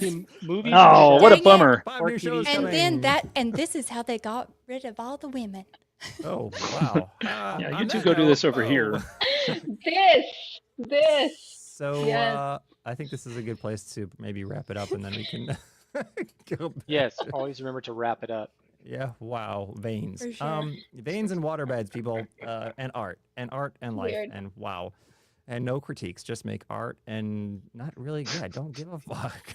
Just share it and move on. You know, it's honestly, it's like auditioning, and Troy will relate to this. When you walk in, like you just go and you throw it out there. And you don't think about it when you walk out that door. If they call you back and they want to see you again, they'll let you know. But otherwise, you never think about it again. And that's the end of it. And you might spend like a week or 2 weeks or months like creating a character or memorizing lines. And you go in there or you self-tape it like today and you boop, you send it and it's done. That's it. If they call you back, they call you back. So it's kind of like the art. You just put it out there and be fearless, and you guys play with your hair. And on another note, We were being I men. found out. We were being men. you don't I look like know. men, which is interesting. But there are surgeries for that if you want to transition. So No, I like um, being a woman. this was fun. By the way, tomorrow I'm actually going to be on Bongo's live stream. Ooh. For the Yeah. reveal. Indeed, Uh, sir. Oh, La, la, la, la. I don't know what we're talking about. It's always, doesn't he always reveal like one of the Hash King one pieces on his streams? Like that's what he's always doing. Yeah, I guess I'll be Yeah, I there for think that. that's what it is. And then I'm also going to be on another space that I agreed to. This is a audio Twitter space with Go Mining. They reached out to me. I wasn't sure if it was legit, but they you're had doing some that. very thoughtful questions, and they have a good following. And I'm going to be on their space at 2 p.m. EST. So I'm going to be in Bongo space and the Go Mining space. We're talking digital art and digital ownership with Stephen Morse. So it should be a pretty thoughtful love it. conversation. And then Monday, as always, art. 2 p.m. EST on Twitter. And, you know, if you're watching us on a different platform, make sure to like and follow and subscribe and do all that stuff and tell your friends about art and buy what you like. Because, you know, if you don't, you're stuck with it anyway. So, oh yeah, and we'll be back. I think we'll be back. All of us, maybe. If some of us, if you don't want to return, and you get, let me just show my nuts again. These are my nuts. Okay. These are my Oh, I I'll put mine preface- away already. And I'll Oh, preface, okay. you can buy my art even if you don't like it. Yeah, no, I mean, you can buy my art if you don't like it, but you like me and you want to support me. I'm happy you can collect it. It's going to be there forever on Bitcoin. So, I and my, also send art to wallets that like don't want my art. And I don't want your art. yeah, it's Here you dirty, go. I'll send you my wallet. dirty. yeah, there. But all right, this was fun. Thank you guys, Harmony, Donnie, Kinetics, and Whitters. Appreciate you guys. We'll be back next week. Whitters. And I'm Stephen Morse, and I love you. I love you. He's Stephen Morse. Okay. And he's Stephen Stephen Morris. Moore. Bye bye. We got a little outro. I'll see ya. Please.